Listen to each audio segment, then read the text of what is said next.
welcome in everyone to tonight's episode of the Choir of Calamity, episode 2. Woohoo! Hello. Hello. Before we jump in and get everybody TPK'd and killed, I mean, it's going to be fine. Let's go around the table, say our hellos. Thanks everyone for coming in and hanging out and stuff. Let's start with the best person here.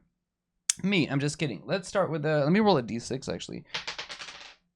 Cinder, why don't you tell us a little bit about where we can find you, and then who you're playing today.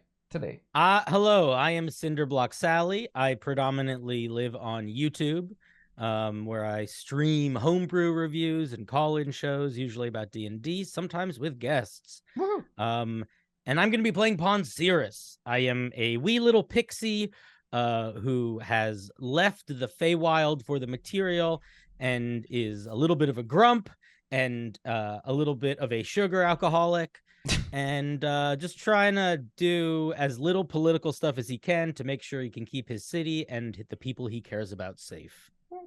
Nice, thank you, Pawn Cirrus. Next, let's get Ray in here. Scarlet. Hello. I am Scarlet64. I am a streamer here on Twitch. I also will be playing Ray, the automaton who is here to protect and attack. Okay, Siri. Okay, Ray. Give me directions to the closest bakery, please. Sure. I'll get that right for you. Nice. There are 3 bakeries in your area. Damn, that's way more than there actually are. Actually, there's like one, and So good. It's No just, options. Yeah, it's just a pita place. It's okay. It's delicious. Caustic Phoenix. Where can we find you and who you're playing tonight? Hello. You can find me here on Twitch as Caustic Phoenix, and I am playing Aeus, our wonderful little rogue monk who is a little jaded and upset that she has to now go to a fancy banquet. It sucks. And certainly last but not least, Zach Speaks Giant. You can say one time you got to hit me with it. Last and least, just hit me with that. No, it's okay. You know? It's me. It's okay. Go on. Zach Speaks Giant and all the things. You can write my name into your internet machine. I have a YouTube channel. I have a Twitch. I have a TikTok. And I share silly D&D stories and silly thoughts of my own as well sometimes, even. Nice. Tonight I am playing He's Mad, He's Glad, He's an Origami Lad. A little paper-made boy. Nice. Well, awesome. We love Crane. Not with us tonight, but normally would be here is Matt, the playmat. He would be playing Odris, the wonderful cleric. He is hosting a big event at the moment, so he can't join us, but he'll be back next week. And I am Rackam of the GM Workshop, and I'll be your dungeon master this fine evening. As a side note, I have received an email from Larian, or their PR company, giving me a Baldur's Gate 3 code for free to hand out. So I'll be doing that at some point. Not tonight, but when we get ready, I'll announce it a little bit better, because it just literally happened 10 minutes before the stream. I was like, that's cool. I want to give that away because I already own the game, so I don't need to keep it. So I thought that was kind of nice of them. In the meantime, we are going to be jumping in tonight's episode. You may hear a little bit of music in the background, and we're going to do a quick recap before jumping into tonight's events. Last time we played in the wondrous, mythical, and amazing city of Elmara, the city of prophecies, the city of the future, our heroes have found themselves intertwined in the midst of a murder mystery. Muzaffar the Great, the Sun Eater, the wizard who was second only to the machinist himself, has been found dead in his chambers. Each one of them has been implicated somehow by someone, either as a witness or possibly a culprit in some capacity that still remains kind of unclear, and have had their names given to Pawn Cirrus, the sort of detective of the city, His Sweetness Pawn Cirrus himself. And as they have made their way across a city that is growing in tension between the devoted, these religious fanatics who believe that the gods demand more of a place in this world of technology and advancements, literally everyone else, they've arrived to the library of Muzaffar, found the remains, and there were confronted by an angel/fiend, still a little bit unclear. As they cleansed the area of this invasion, they realized that the time was late. On the eve of the 150th anniversary of the founding of the city, they have been called to attend the banquet. And as they left this pocket dimension in the library, time having gone by faster than anticipated, they find themselves with little time to get ready to make their way to said banquet. As Poncerus, Crane, Aeus, and Ray, accompanied by Odris, you are leaving the library. You find yourself still at the base of the Tower of Prophecy. The banquet is a mere 30 minutes from now. In a large section of the hall in the same tower that you're in, but on the ground floor, all of you may smell a little bit you might not smell the greatest. You might look exactly fit for the event. What would you like to do? You'll see Aeus kind of pull out a tiny pocket broom, just a little brush of sorts, and start going around at everyone's shoes like, well, at least we can go in with clean feet so the floors won't get dirty this time. And she'll start around there. A few of you, if you raise your hand, she'll start going up the pant leg around your waist. Oh, there's more dust on you. How did you get so dirty? And she'll even pull out a larger brush that's from like on the back, a lower back of hers as she kind of swipes you down. Ray is going to like point her finger and like a little device is popping out and like a cleaning solution starts spritzing wherever you're trying to brush. Nice. Yes! Don't get me soggy. Don't get me A soggy. disinfective. No, you need this. Just stand perfectly No, I still don't and you'll like air being dry, soggy. okay? Hold We'll just still. This will shake you only out. hurt a little. Ah! Burning is completely normal. You see him trying to like fold back into a book. Like, Is that a thing he can do? I can. Oh my god. Is this like a defensive mechanism, like a turtle going into their shell? Yeah. So as you're cleaning up here on the higher floors of the tower, you can see that some of the automatons that sort of service this area are unsure of your presence, and you're authorized to be here, but they're not pushing you one way or the other. You can see there are windows that sort of overlook this city from where you are, and you realize that the Tower of Prophecy sits sort of like in the middle of town. The heavy weight of it over the years has sunken in, and it's sort of like a bowl, and you can see the walls beside you sort of growing out with all the buildings, the different neighborhoods that sort of look down on you, and still you find yourself in the heart of the city. There's an elevator that would go down a set of stairs. It's up to you to decide if you want to directly go to the banquet or find a place to clean up. Round about how much time do we have before the banquet About 30 starts? minutes. About 30 minutes. Is But you could be my- fashionably late. Is my place closed? Like, is it even possible to go back, get ready, and come? Well, Ray, I had an idea, and I don't even want to say it, but we don't know what happened to Muzafar, and there's going to be all sorts of folks at this thing that might as well be real suspects. And as much as I loathe getting dressed up, I do worry that the more we don't get dressed up, the more we might draw attention. And I feel like the less attention we can draw to ourselves, the better we'll be able to like figure out what incarnation is going on. So I was going to offer up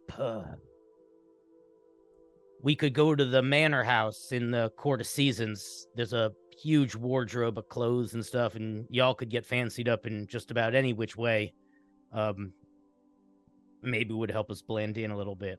Ray's eyes are blinking rapidly, but her face remains blank. That would be exciting. Well, I am my own clothes, so I don't think I need to be dressed up. That seems like unnecessary. I agree. Fancy clothes are Yeah. absolutely useless. It just depends on how clean your clothes are. A little extra ornaments and fancier colors. It's all extra. Oh, Hey, I suppose you are right. But you're Yes. allowed. I just mean I can Ray be my own schlumps. fancy clothes. Odris will pipe in with, Ah, you dang it. know, Fine, we'll go get the fancy clothes and you can look all prettied up. Hey, But don't I'm think not about wearing a dress, and you can kind of see You it as should- like stomp her brome down for a hot second. You should dress however you want. Don't think about it like dressing up. Think about it like putting on camouflage. Like a disguise. A disguise. Hmm. Like in the last era. I Points think at the I'd rather bookshelf. just blend in with the cinder blocks behind this. You kind of see A's like lean back a little bit into the shadows. You so as you already guys do, kind of. begin to And- make your way then back to the Court of Seasons. That is where Poncerus lives. All of you can see this amazing building. It is a 2-story building. It has living wood. You can see a number of tree ants that are sort of walking around it. You see a number of pixies and various entities as you approach the Fae quarters. Vines that are living, trees, plants that are talking and whispering amongst them. So that even if you don't understand, you can just feel the amount of energy and life in this place. And as you approach the mansion, the door will open directly in front of you, Poncerus. It is welcoming you home. And you can see the number of items just come to life, excited that their master is home. The candelabra just flares to life. The table immediately just springs with calling out to cutlery to come and start preparing the place. The stairs immediately unfurl themselves. The house is awake and alive and waiting for you with your manservant waiting at the door. Hello, house. These folk right here are my guests. So I would request that you treat them exactly as I ask you to. You see this one, and he's going to point to Ray, and this one he's going to point to Crane. Help them out any way you can to get fancied up, absolutely any way you can. And you see this one, and he's going to point to AS. Do not talk to her unless she talks to you first. Otherwise, just leave her alone. Okay. You watch Thank as a number, so I don't know what they're called exactly. The things where you like hang dresses to see how they're formed and shaped. I can't remember. There's a word like a Mannequin? Yeah, kind of like a mannequin, but I think there's this. Sure, a mannequin. Perfect. A dress form? Yeah, I think so. It's okay. It's okay. Doesn't matter. We'll go with mannequin. A wooden headless, actually a couple of wooden headless mannequins sort of shuffle in from the sides, and they approach. It's hard to read the body language, Ray, and Crane, but they stand beside you, sort of trying to get you to follow them. Because it's obvious they want us to follow. It just waddles up to you, spins around a couple times, and begins to waddle away. Ray is going to do her little ballerina tiptoe walk, but her arms are like the Martian dressed up like a prostitute from Mars Attacks. Amazing. Very Perfect reference choice. Which she'll follow. Okay. There's one for each one of you if you'll want it, but Crane, there's one in front of you that does the same thing, and AS, there's one that's also in front of you that'll do the same. You see as he's following, it's like, do you have anything in paper, perhaps? Okay. Crane, you find yourself in a room where there are a number of the walls are covered in wallpaper of each one like a different stripe and color. Some are look like pulled straight from the 60s, some from the 70s, just paisley, and some really harsh motifs, some furry wallpaper as well if you want. And the mannequin will start ripping different strands of paper off the wall and putting it on to try like demoing it to you to see if there's something that you like, Crane, that would maybe fit you better. That's great. I think he's looking to get just kind of like a suit made out of wallpaper would be incredible. Amazing. My brain is just short-circuited. Ray, you find yourself in a room filled with a number of different outfits, different styles. The house doesn't know what you like. You see it goes from the bright pink tutus all the way to the black sort of leather tight, body tight outfits. The range is pretty extreme, but it tends to lean a lot more into the frilly, the colorful. It is a house of the Fey realm after all. Is there anything that would jump at Ray into what she might like?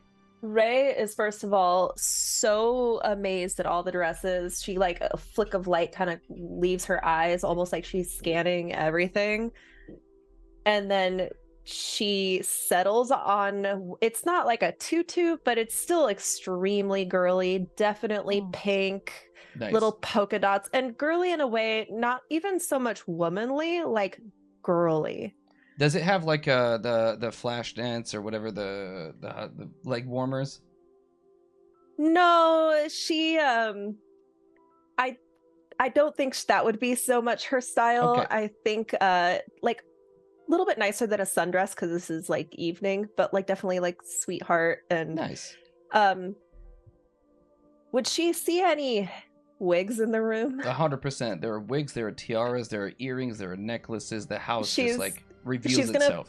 pick like a powder pink long wig with like bangs and like put like a flower crown on her head, and then she'll go to the vanity and pick up like some cosmetics and think about it and then gets really nervous and throws it back down on the vanity and backs up really quick, almost tripping over something. And when you have the makeup in your hand, the mirror in front of you acts almost like a TikTok filter. It'll show you what you look like before you apply it to see if there's a style that you would like. I think she gets nervous. She's like, this is too much.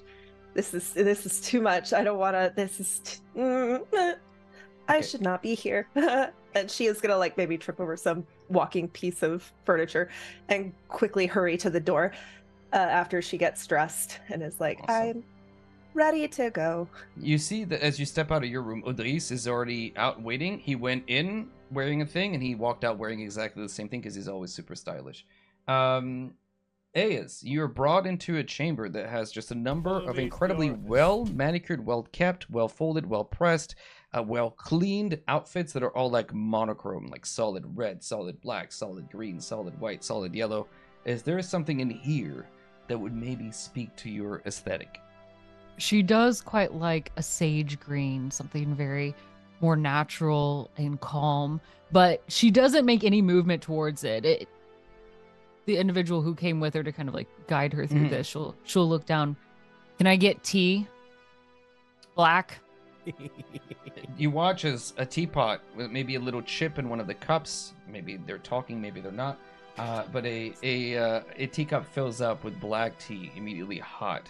And you watch on the wall, there's like a rainbow-colored hue, and the mannequin approaches it, and whichever color it goes to, you watch as the outfits, like a Photoshop palette, you can choose what you want, and it'll color your outfit for you. So Ayaz didn't actually want the tea. She was just trying to hope they'd leave the room. She's very uncomfortable with the whole shopping and seeing this experience and sharing it with others. So she kind of looks at the tea a bit disappointingly. It's colder than I'd like. Can you boil? And she'll kind of drop it down low real quick and turn her back. She's kind of choosing not to make eye contact and suddenly feeling very interested in, the texture of the wall. Sure. The Is it fuzzy? The enchanted the enchanted teapot and the teacup will leave the room, leaving you to your own devices with a mannequin for a little bit. In a very almost delicate, awkward dance mode, you see Aya slowly make her way over. She knows the one that she likes, but it's like this weird game of prey where she approaches first from one, looking at another, like kind of disgusted, like this doesn't, I'm not interested in this. Why this color? Mm-hmm. But till she finally looks and finds, like, she makes her way to that sage green. I mean, it looks good. It does look good. I don't know if you were just the voice in her head, but we're going to go with that. It's always the DM's voice in your head. The mannequin, and she'll put it back for a hot second, like, I'm going to resist. The mannequin leaves the room, and it leaves behind, as it does so, like, sort of reading the situation, it leaves behind a pair of loafers that are equally the same color. Actually, being monochrome would be delightful for her. Yes. Okay. She'll start with that. She'll put the shoes on first, quite comfortably. They're very nice. Are you persuaded to change into the outfit? Probably taking the most time out of anyone. Yes, she will finally emerge in a very simple sage green matching loafers, hiding behind her thin rail broom, hoping that no one will say anything. While they're all gone, Ponceros, getting changed up, getting dressed, you're left by yourself for a moment. Mm-hmm. And your pocket device, your watch that sort of keeps track and is like your organizer, your pocket imp, Yeah. will spring open. It's nearly 6. You're going to be late to the murder. No, murder. Oh, yo, buddy. You all right, buddy? Ooh, I don't know. You have the banquet to attend tonight. It's a big evening for you. What do you mean? Well, it's the eve of the 150th anniversary of the founding of the city, and Yeah, I mean it's a big evening for everybody, though. yeah. Huh. Am I supposed to? I don't. Do I have a role here that I'm? Imp, what aren't you telling me? And you watch as he. I don't feel good. I didn't think I could get fever. I'll be back. And you watch as he sort of leaves behind just the pocket watch with the time and a note that says you're going to be late. All right. Ponzi closes his pocket watch and kind of gives himself a long look in the mirror, looks down at his chair. I don't feel good about this. Would you want to sit on me? Maybe that'll make you feel better. No, that's all right. All right. Well, you look good. Game face on. Whew. And he's going to cast a Druidcraft on himself and make all of his little fruits and vines and leaves sort of brighten and ripen and look a little bit better. And his the edges of his wings are still kind of frazzled, but they'll sort of like, you know, in the way that a plant opens up to the sun, they'll sort of stretch out a little bit. As your companions return to you dressed in their new outfits, looking the way that they look, some better, some worse. Maybe, I don't know. It's up to you to decide. The band Ray looks amazing. Yeah, I mean, Crane was probably done pretty quick. He just needed wrapped paper around him, and he with his own constitution just kind of molded that into a suit around him. But he's there as people start to file in, and you see he's like up against the window with his little pipe, his little bubble pipe. It's like as Ray walks in, he's like that kind of like script starts to play over him, and he has that deep voice that kind of emanates just from his body. It's like, she had legs that went all the way up to the bottom of her torso. We were all gussied up. We were all gussied up, ready for the leap into the mouth of the beast, to get ready for the belly of the beast, where all the beasts roam. And us, the most dangerous of beasts. And by body count, that would be the mosquito. Oh, hey, Ray. You look great. Crane, you look fabulous as well. Thank you. I pressed some of the wrinkles out. I see only 20% of the wrinkles that you had before. You did That's a a good munch. job. Thank you. Thank you. I feel crisp. You are the crispest of books. Thank you. Ah. As you collect yourselves, it is time to make way to the banquet hall. Is there any other stop or anywhere else you would like to go before you make for the Hall of Prophecy? I would like to pull Aes aside for a second as we're walking there. Look, What? neither of us want to be here. It's just politicians and useless fancy nobles who think they're doing something special, but it's a chance for them just to suck it up to one another, to tell each other how important and how special they are. Yeah. Well, we got to keep an eye on those two. And he sort of waggles his candy cane at Ray and Crane. Ray is practicing her curtsies and looking for Crane's like feedback. He's Let like, them just go full out. Let them indulge in he's all got the an food and be illustration of adorable. like a She's form watching. of like, and then he bows and just like folds in the middle. Okay, yeah, they're going to be embarrassing. Maybe we should pull them back just a little bit. Yeah, and something's not right. My pocket imp said something about murder and then disappeared. That's never happened before. Something's not right. Get everything around you talks. Can we at least get out of here? Because I don't need my broom talking to me now as well. How do you feel? Like they put me up here? Okay, you think I want to live? Okay, doesn't matter. Yes, let's go. But you're right. We'll keep an eye out on them. I'm worried. It's not going to be good. You know it's not going to be good.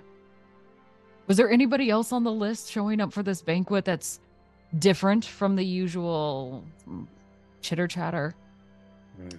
Not that I know of. There's the You can make a what I would call a streetwise check. So it's roll a straight int and see what you've heard on the streets, what you know of this.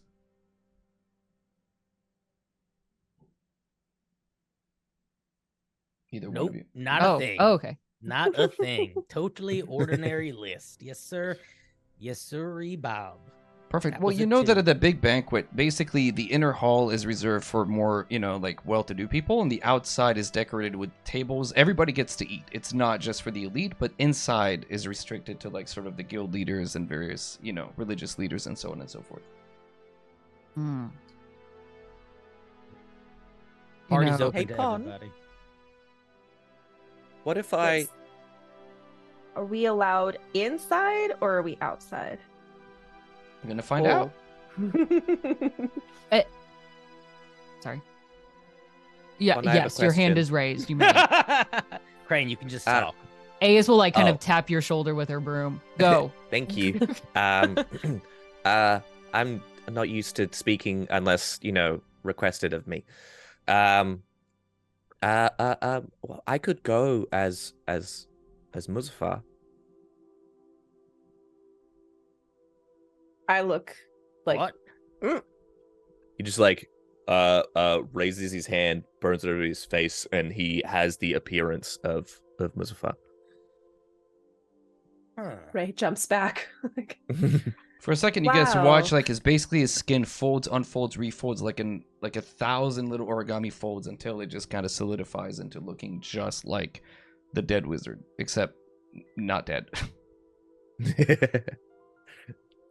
Can you do that with anyone? Like Aes is kind of like suddenly shocked into finally responding. I mean, yeah, he does that, and Aes's face like. that My is ears amazing. are uneven. She suddenly feels very self-conscious that they're not in the a good same way. size. In a good way. You hear the clock in the house kind of rings. 1, 2, 3, Monsiris, I believe 4, we are late. Yeah, we 5, gotta go. We gotta go. and 6. You are now officially late. If Alright. your pocket imp is no longer available, I can update you on your reminders if you would like me to. That is very kind, Ray. I appreciate it. We are officially late. We should probably go. Right. No. Yes. Okay. All On right. our way there, I want the two of you just to know, follow what Ponzi does. Right? You're going to be the one who Okay. showed the... Yeah. Perfect. Sure. Yes. That Rain might be shrinks hard. down to Ponzi's size. Yeah. Don't say anything about anybody to anything. I cannot make myself small No, or just- fly. Just, if anyone talks to you, stick with random fun facts. I have a lot of random fun facts about the whole city. Which would you like to know? And she's Perfect. just gonna start. Nope. Oh, all right. Well, As we walk. I'm just walking and just like naming off like random dates and just like little factoids that are neither important. No, they're just like Amazing. You see them getting scribed into Crane as Yeah. you say them. which only encourages Ray Fading even in. more. I wish learning was that we easy. are a feedback loop right now. Crane, do you go as yourself or do you go disguised as someone else? I guess that's up to Wait. Crane is That would make quite a ruckus. Do In people know that the party. People know that Muzaffar is dead, right? Yes. Yeah. So don't do that. That's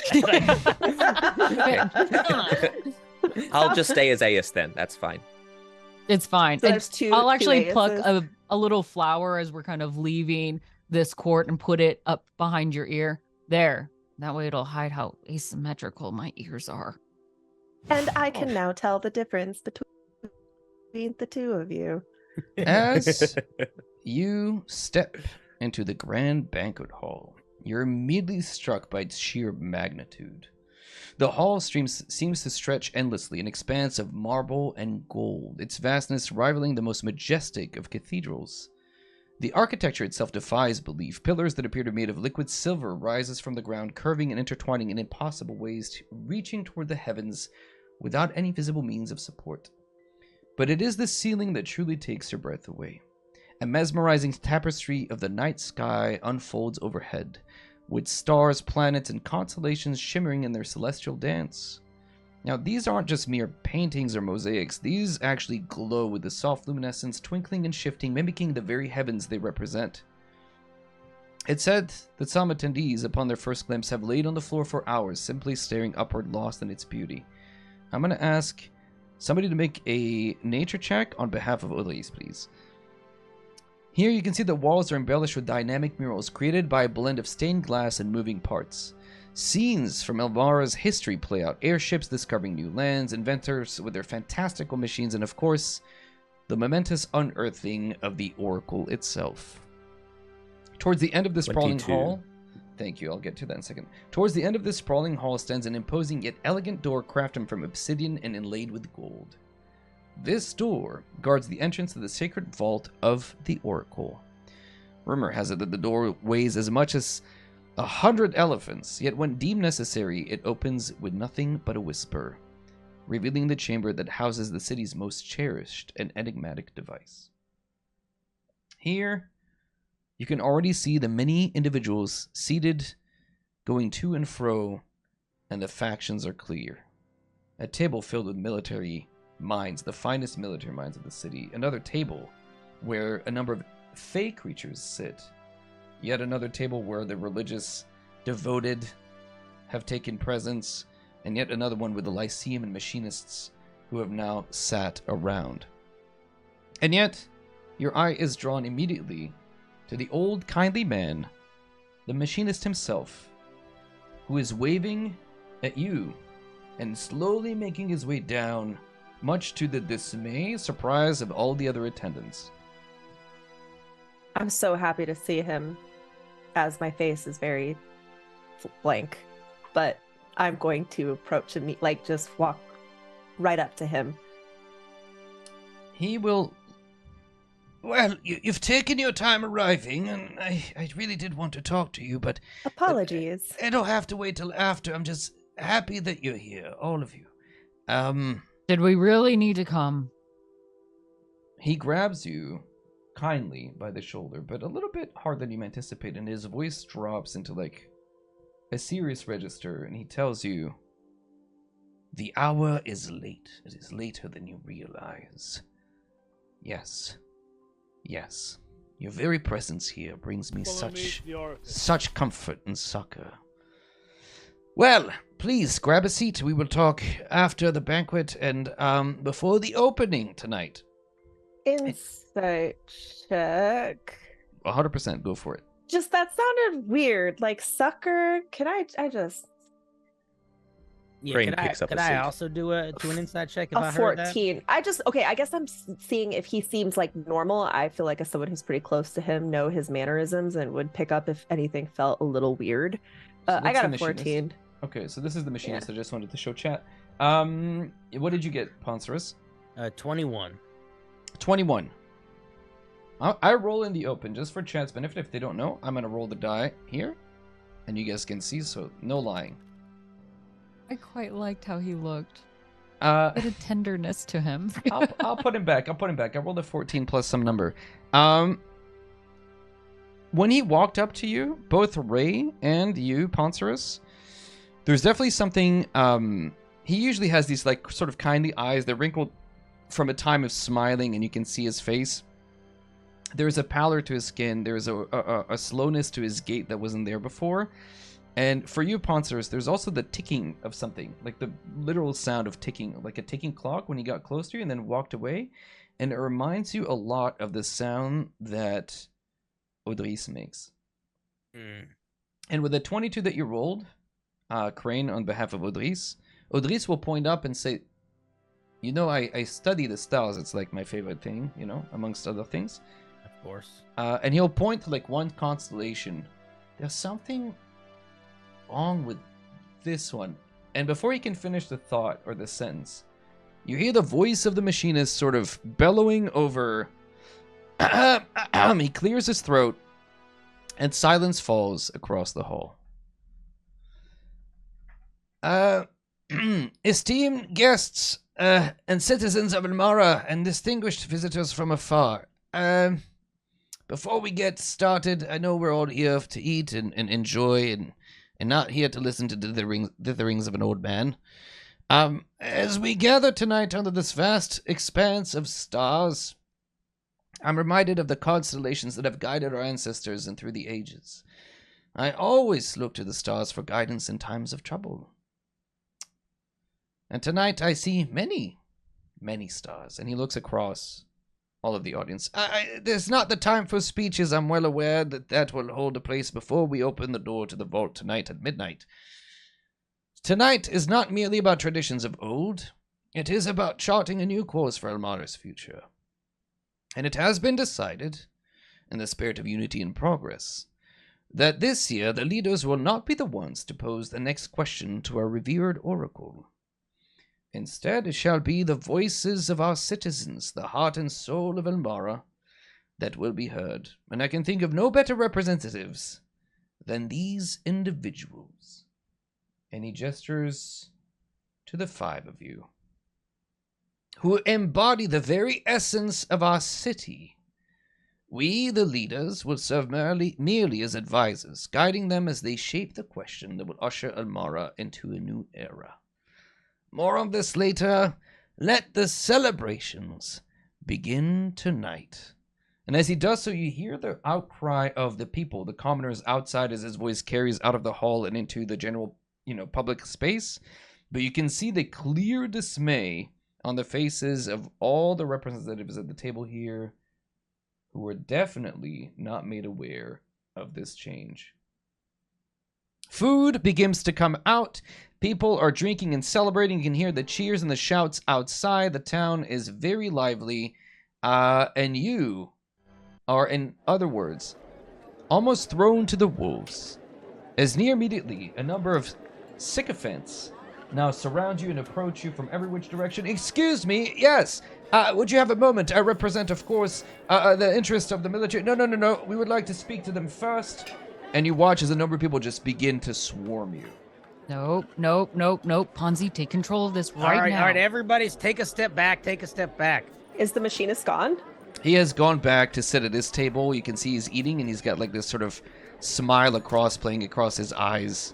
Ray's gonna attempt to just walk towards him, though I imagine that might be difficult. But she's very concerned.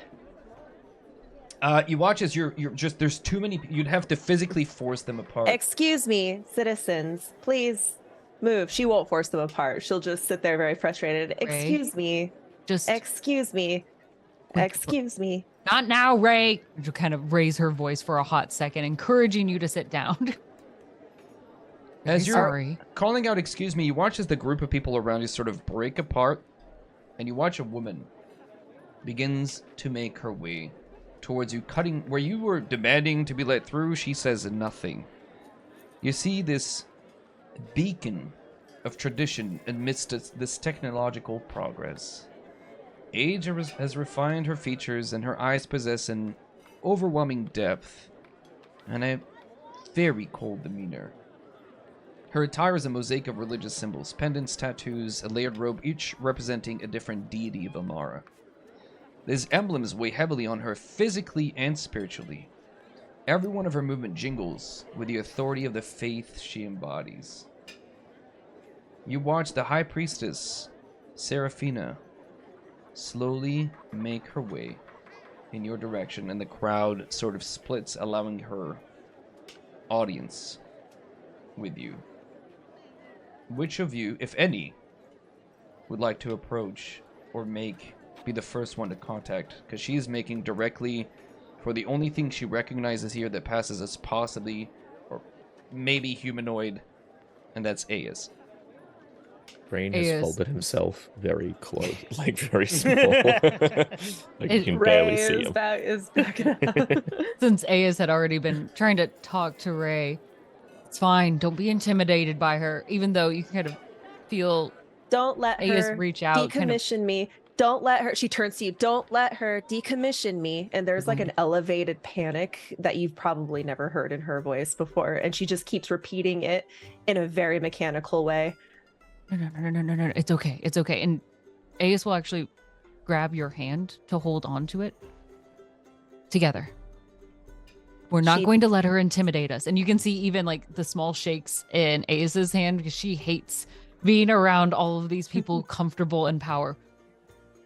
She'll get neither of us. Apologies. I will hold myself together. Thank you, Ace. We'll hold each other. It's okay. You are an inspiration. Yeah, hear that? I'm an inspiration. She'll kind of Yeah, look I over heard at the others. She will stop in front of you. It is lovely to see you, child of Elmara. Does that seem snarky or is it nice? I don't know. It seems that both of us have been put in a position that neither one of us envies. Would you walk with me?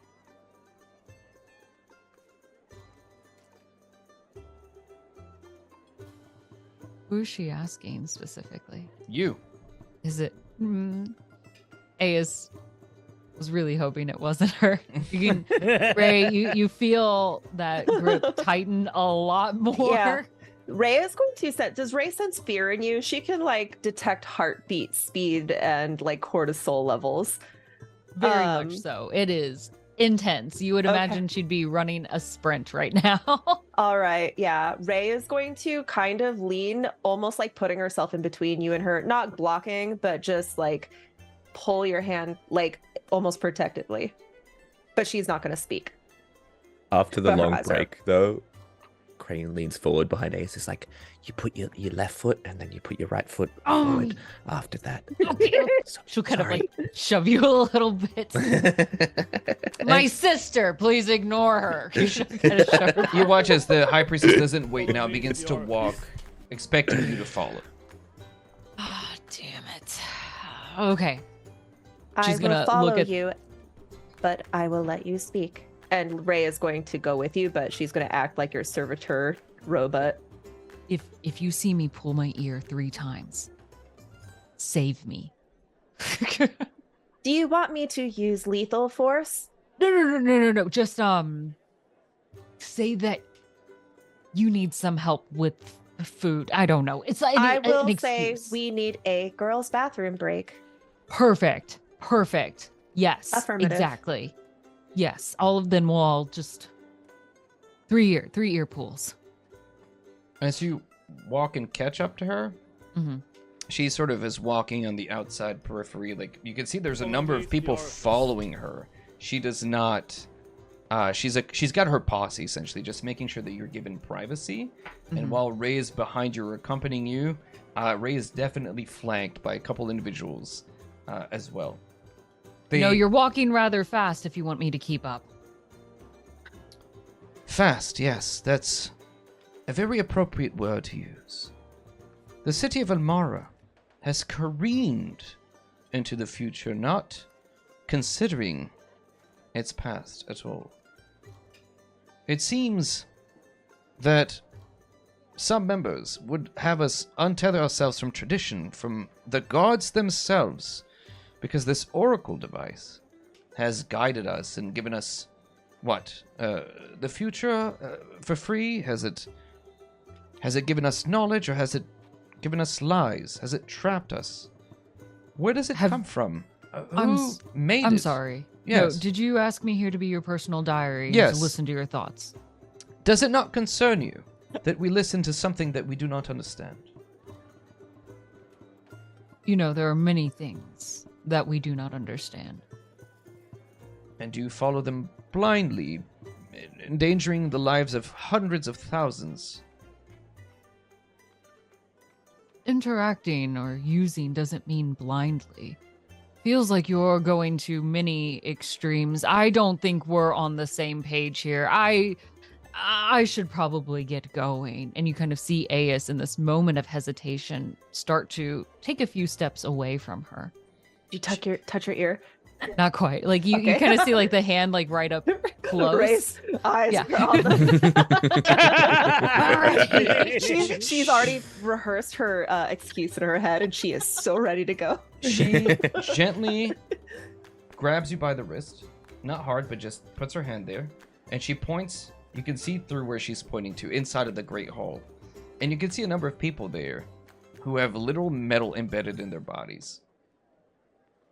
This is the future they propose.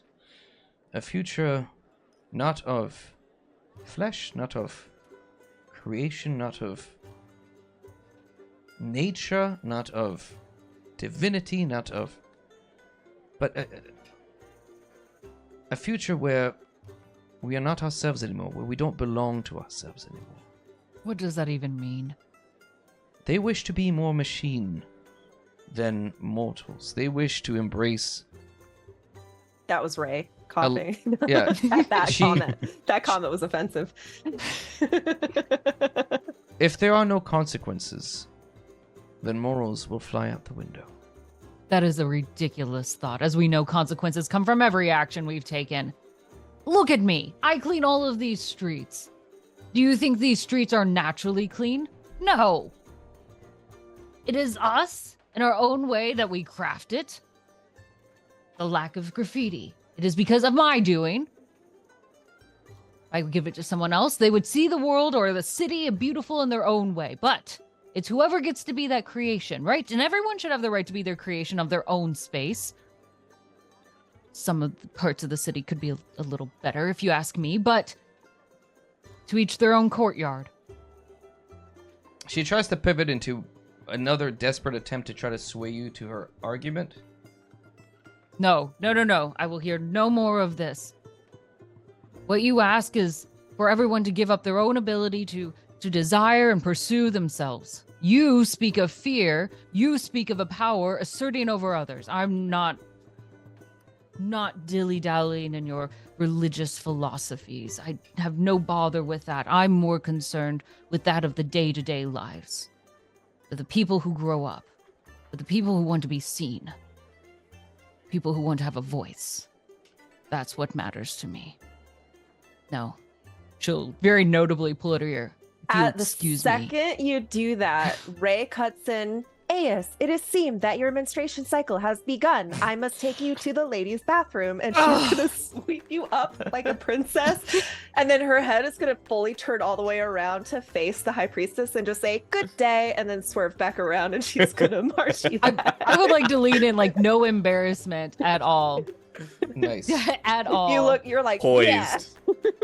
The blood week comes when it does. And we'll go off on that note. Amazing. As you guys are having this side conversation with Ray and Aeus pulled aside, in the meantime, you watch as this individual had made his way towards Ukraine. Let me give you the description of this guy. Perfect.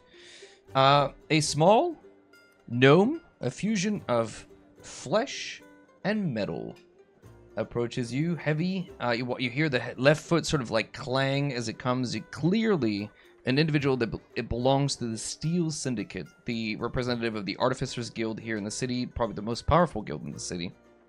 You see his skin is a canvas of scars and welds, telltales of countless self-experiments and surgeries. You can see the mechanized arm that seamlessly merges with sinew and bone to the glowing monocle implanted in his left eye socket.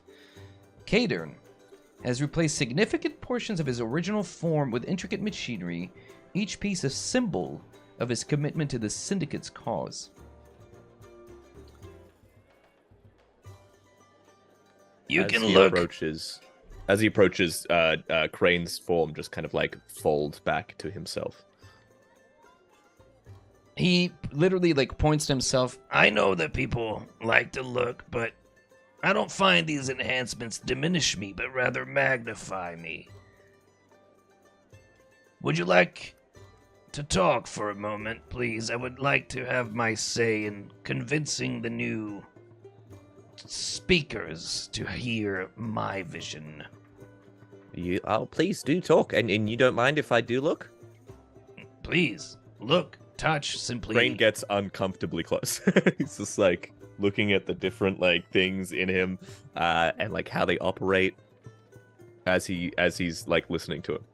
Perfect. You can see that like every moment, every word, every movement is a dance of like gnome and machine, and it sort of like really melds the two. But you can see, make an Arcana check as he's talking to you.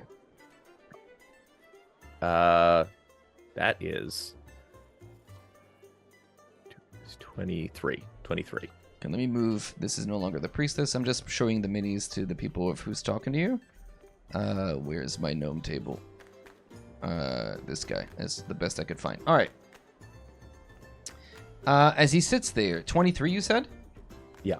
There are flaws. This is not flawless. There are definitely mistakes and errors where like a scar is overgrown. You can see where certain gears are stuck by like bone and sinew that will never quite work properly the way that it's set up. But it's still functional.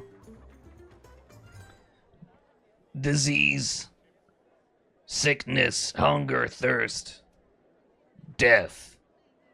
We propose to eradicate it all by simply becoming closer and closer to the Oracle itself.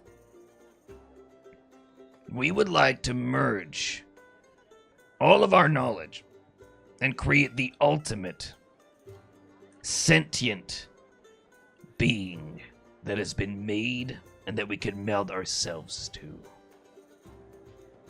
And we would like to know how to achieve that. To be more like you. You must be eternal. You're a construct. You were constructed. You were brought into being by magic. Not all of us have access to that power. Rather, Oh no, I'm not eternal. I'm going to die. And by human or rather mortal standards pretty soon. Would you like to not? I mean, I'm here for a purpose, I guess. Don't you feel that? I'm not sure if mortals feel that in the same way. When you were born, were you made for a reason? He seems very confused by your question. I don't think I understand. When you... Okay, not when maybe you were born, but when you started having thoughts and thinking things. Yeah? You had a moment like that? Yeah, it's hard to pinpoint exactly when. My earliest memory is probably when I was putting, not Lego, because that doesn't exist, but sort of that pieces together. Okay. Well, maybe when you got a bit Fantasy older and you understood, like, thoughts and that you were a person and there was other people around, did you, I guess you would have had to give it to yourself, but did you give yourself a purpose? My purpose is to eradicate death. Okay. That That's is a our big one. purpose, yes. And that's a pretty good purpose. I mean, not for me. I'm fine. But, I simply ask that when time comes, that you ask this question of the Oracle. How can we integrate the Oracle's knowledge into our machinery to create the perfect symbiote? have you ever considered, though, that the Oracle doesn't want you to assimilate into it? You sound like the machinist. Will you ask the question? I've got a lot of questions on my mind. Thank you. I hope you enjoy the rest of the evening. You too. Hey, and sorry to be rude. He conjures a illusion diagram, like a technical diagram of his machinery in with a few improvements. It's just like your this could be helpful if you just put this in you instead of the. I'm sorry. Just if you want to take notes or you got it committed to. Interesting. I'll take it under consideration. I'll talk to my chief engineer, Milan Dusk, and he'll figure it out. He's the best. Oh, you're already too far gone. Have you heard of, I love the letter Z. I want Z everywhere. Yeah. I'm not a fan. Good. Yeah, no, not a fan. Oh, well, I have a dream of just Zed on everything. It's best lore there is. And you watch as he makes his way away from you. In the meantime, the only member left to his own devices at the moment is Poncerus. Yep. And Poncerus. Well, somebody has definitely noticed you. On the table of the Fey guests that have come across the Waygates, a person that you recognize, whether you want to or not, emerging or having emerged beyond the Waygates, Lady Euphemia, mistress of the hunt and the Archfey emissary on this evening, graces the banquet with her ethereal beauty, the type that only the Fey can claim. Her lithe form seems to dance with the shadows, wrapped in gossamer garments that shimmer with the colors of the deep forest and midnight sky. Long silken hair, the hue of autumn leaves cascades down her back, adorned with intricate braids and intertwined with delicate vines bearing luminescent blossoms. Her eyes, green and gold, gleam with the wildness of untamed nature, and as she walks towards you, she moves with a hunter's grace, every step a silent prowl. As the mistress... No, sorry. It's okay. As the mistress of the hunt, she embodies, as you well know, the primal, relentless pursuit of the wilds. And she approaches you. Her face, as well, you can read it, but most people would be unsure whether it is malice, if it is delight, if it is evil. And she is as unscrutable as a cat would be. When Ponzi sees her, although none of his friends are around, but if they were, he visibly like catches himself for a second and feels like a chill just go through him. All of the color that sort of glows around him turns like almost like pinkish white for a second before sort of going back to its normal hue. And he does everything he can to like capture that composure before she approaches him. And then when she does, he takes a very deep bow. You Milady can tell of the hunt. I you did can not tell. ex- She, sorry, as you even begin to talk to her, she just kind of turns. What is the meaning? Is this a joke? Am I to speak to a? What are you? A fairy? A pixie? I'm sorry. I always get your kind. She has no idea who you are. Yeah. In Sylvan, Pixie, milady. I am Of the summer relegated to sweetness. being sent to the realm of mortals and to be talking to a pixie. Am I to pluck your wings and shake you in delight, or am I meant to talk to you? What purpose do you serve, Pixie? Is this a elaborate prank? I do not believe it is, milady. I suppose you are to tell me what you wish for me to ask what question you wish me to ask. I am one of the few that will be forming the question. So, The question will be, there is no ifs and buts about this, Pixie. What is the exact essence and process by which the Oracle was created so we might birth another in our Fey realm? The balance of powers has been skewed by this entity here in the prime material plane, and we have fallen behind, young sister. It is unconscionable that the Eladrin and the elves should bow the knee in any capacity to these peasants, to these toys, to these paper dolls. Do you understand me, Pixie? Ponzi kind of grits his teeth a little bit as he feels a twinge of anger rising up. I understand, milady. You will send this one to my chambers later, and she points the crane behind you. I wish to play with it. Ooh.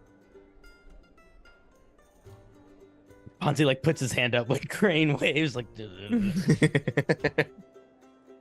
milady, we shall be in meetings throughout most of the night, but if you will be...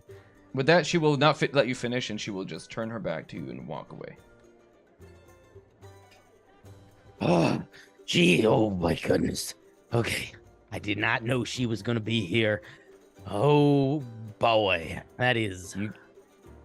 You're soggy, Pon. He takes the candy cane that he's been chewing on all night and just crunches and swallows the whole thing and takes out another one. You are not going to her chamber later tonight. But she asked me to. You do not want to do anything she wanted to do in that chamber. Okay. That was the lady of the hunt. Jesus.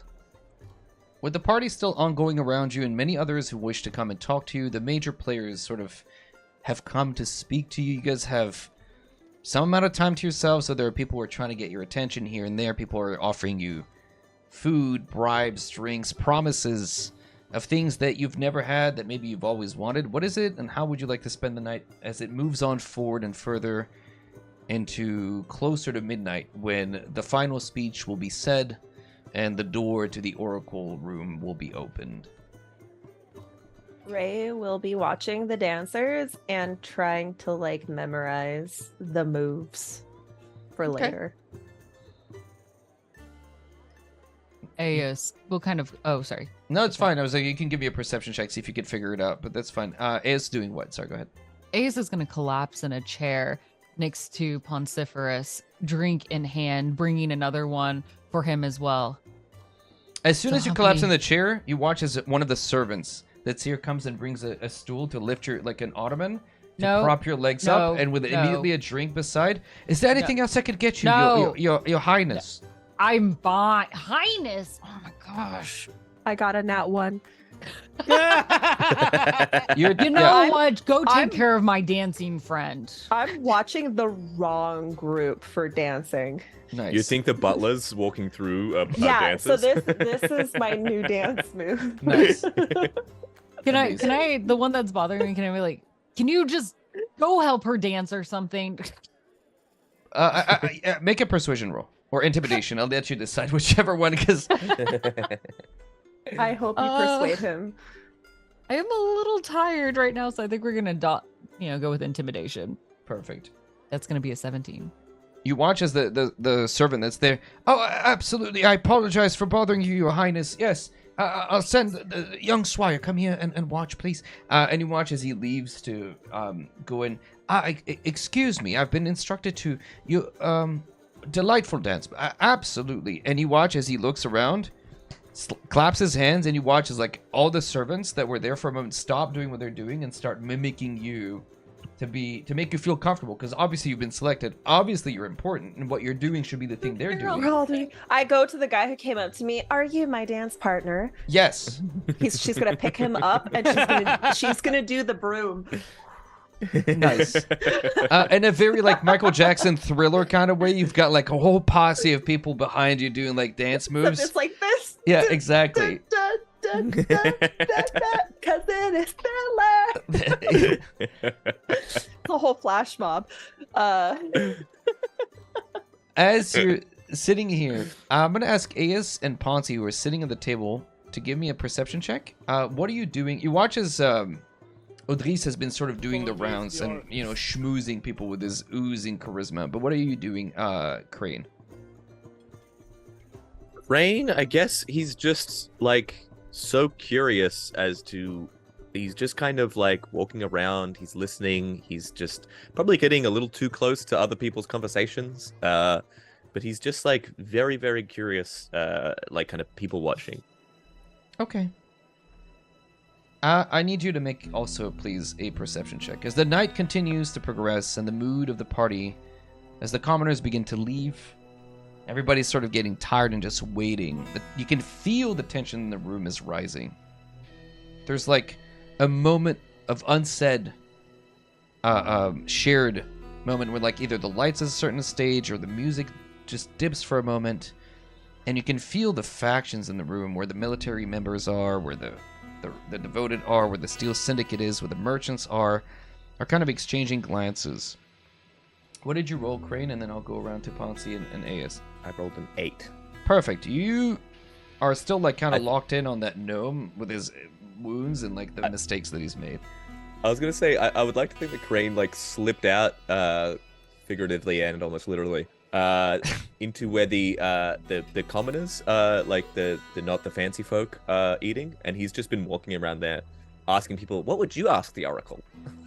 Getting Well, you know what I would ask? I'd ask for my mom to feel better because she has like terrible bowel problems. She farts all the time. It's crazy. And you can hear his right mom in go, "I do not." Yeah, Mom, you ripped the butt like 5 minutes ago. It still smells bad. You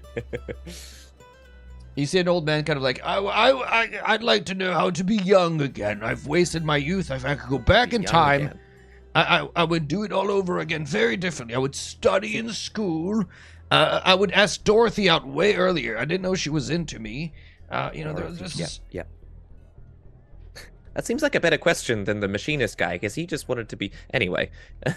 And so all the different conversations sort of share, I always wanted to know if the chicken or the egg came first. So I'd ask the Oracle to really put that to bed. That's a good one. I want to know that too. I want to know if a hot dog is a sandwich, and I'm tired of arguing It is about so it. obvious why we hire a council to pick the questions now.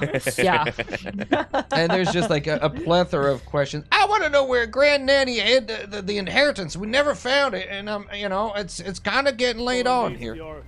So there's just like all these different asks of you, ranging from the minuscule to like the ridiculous. What's the meaning of life? And so you're just bombarded as you're making your way through the commoners. Fantastic. Ponzi and Aes, give me perception check results. 9. Okay, you're I tired. got a natural one for an 8. Excellent. Ponsiris, you have I- also started your menstruation. Let me take you to the washroom. I think Ponzi is just like staring daggers, or like not like in a way that I think she would notice, but just staring down the mistress of the hunt, and is like downing a lot of candy. Nice. As you are here, you finally hear the voice of the machinist clear itself. At this time, I would invite the various leaders, the council, to come up and tell us of the question they would like our speakers to ask, so that there is no hidden information, and everyone may hear the question that has possibly been presented. You see, as one by one, the different faction leaders come up. And they will repeat the questions, some of which you haven't heard, some of which you will have, maybe Audrey's heard or otherwise. The devoted will speak aloud this question. How can the Oracle's existence be ended forever, ensuring its power never falls into the wrong hands? The Steel Syndicate will repeat the question that you heard. How can we integrate the Oracle's unparalleled knowledge into our machinery to create the ultimate symbiote? The Lady of the Hunt. What is the exact essence and process by which the Oracle was created so we might birth another in the Fey realm? You see, the merchants. What is the one venture, trade, or investment we should pursue to exponentially increase our wealth in the shortest time? The military general. How can the Oracle's vast reservoir of magic be channeled and harnessed to amplify our military strength and weaponry? And finally, the machinist himself. Esteemed guests and citizens of Elmara, we are coming now to the end of the night and the beginning of our journey. Today marks not just a milestone, but a testament to our shared journey, our shared purpose, and our shared destiny. 150 years ago, the foundations of Elmara were laid, a beacon of innovation, magic, and community. With the discovery of the Oracle, they didn't just find a tool of foresight. They found a compass, guiding us towards a better future of ourselves. We gather tonight amidst challenging times. The air is thick, not just with festivity, but also with the palpable tensions that exist among us. It is no secret that our streets echo with fervent debates and passionate arguments, but let us not forget that disagreements is a sign of life, of care, and our love for our city. Where there is disagreement, there is passion. Where there is passion, there is potential for unity. The Oracle, with its profound insights, serves not as an answer, but as a guide. Knowledge, while powerful, is merely a tool. It is our wisdom, our diligence, our faith that transforms this knowledge into prosperity. It is the very reason that every child in Elmara sleeps with a full belly. Every elder speaks with wisdom and not with weariness, and our people know neither hunger nor sickness.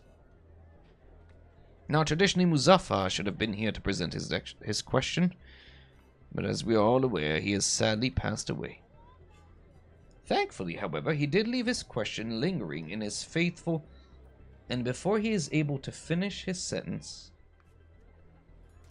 you see a sudden discharge from immediately beside him, and you watch as the machinist immediately falls to the ground. Your imp, Poncerus, murder! Murder! It is time for murder, murder, murder, murder! And across the tables, you watch as immediately, the military points the finger to you. They have killed the machinist! To arms! To arms! Ray's gonna immediately start trying to run to the machinist in utter shock if she can. I'm gonna ask all of you to please roll initiative. Oh no. No. It's a good thing I brought my broom. Jesus Christ. It wasn't. Even with advantage, I rolled poo-poo caca. It's not a great time not Let to me- be great at this. All right, give me a second. Let's open this up. 25 to 20? 20 to 15? 16. Well done, Crane. Okay. 15 to 10? 11.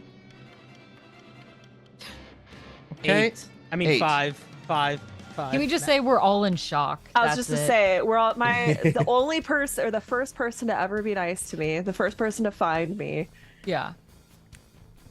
Crane, you Not were out. quite father, more like uncle. Crane, you were out and about with the population. Inside is Ray, Aes, Ponce, and you watch as Odis, who was not far from where the machinist was, and sort of like the head table, has equally collapsed face first in his plate and is completely unresponsive. Was it like soup? Is he just like? Yeah, it's I know the that's soup. not a detail that doesn't matter. It's the but soup. No, he just Hopefully, it's a cold soup. yeah. with that. You watch as the military others have spoken up and are pointing the finger. It is a vast chaos that is immediately rent apart as you hear something break and rip. The very fabric of reality has broken, and Crane, standing in front of you, is something impossible.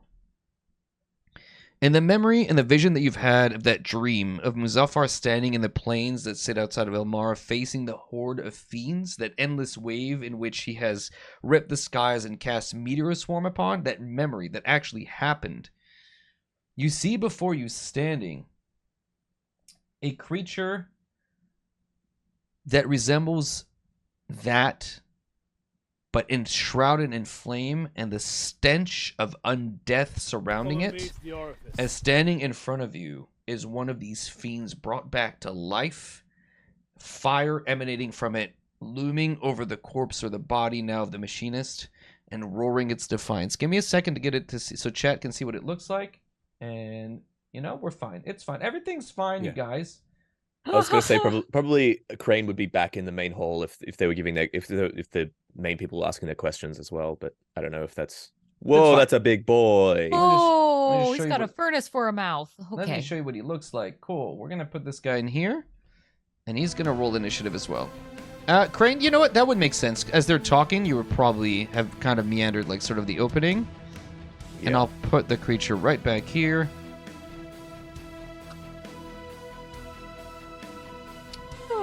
looks friendly. Let's use this. Cool. I'm gonna roll initiative for it. Thank you for Does the it have follows, a you name? guys. Does it have a name? It rolled a nat 3, so its name is Sucky Pants McSuckerson. Let's keep that going. Fuck you, Pants. Yes. Rolls low. Its name is a Fire Hellion.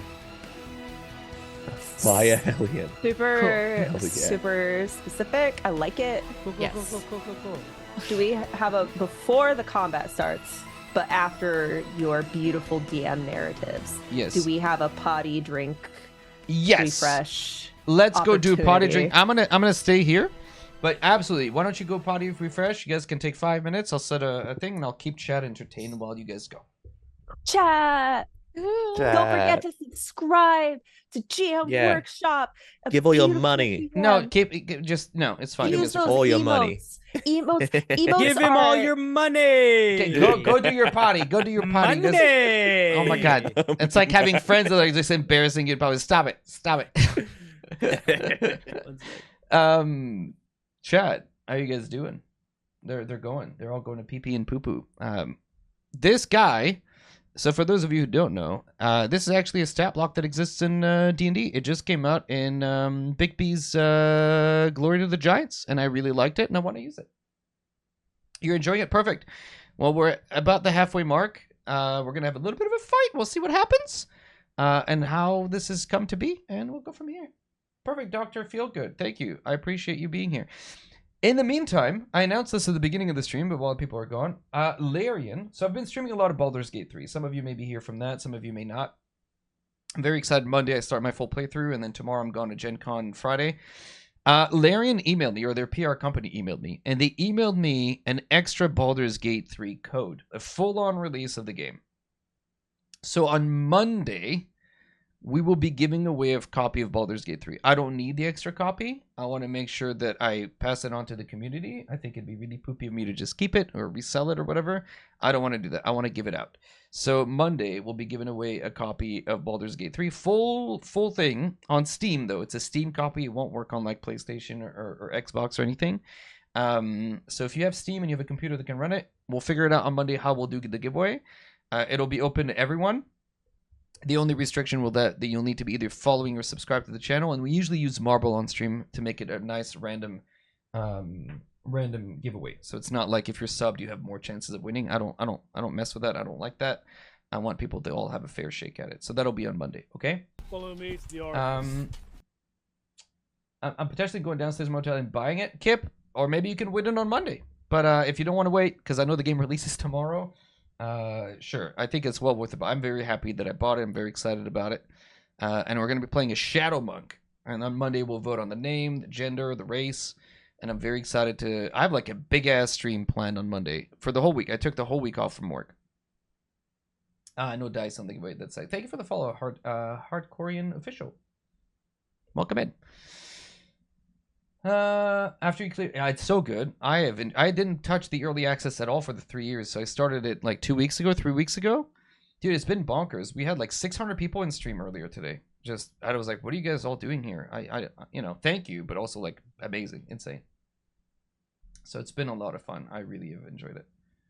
I uninstalled. I deleted all my save files. I've uninstalled the game. I'm just super keen on it. Hey, they're getting back. We're back. We're We're back. back. We're I just fed 2 dogs, so nice. I feel accomplished. Amazing. That you should. Yes. Yeah. I mean, we just had a banquet, so I thought I'd give my dogs one. It's fair. They Nice. love it. Yeah.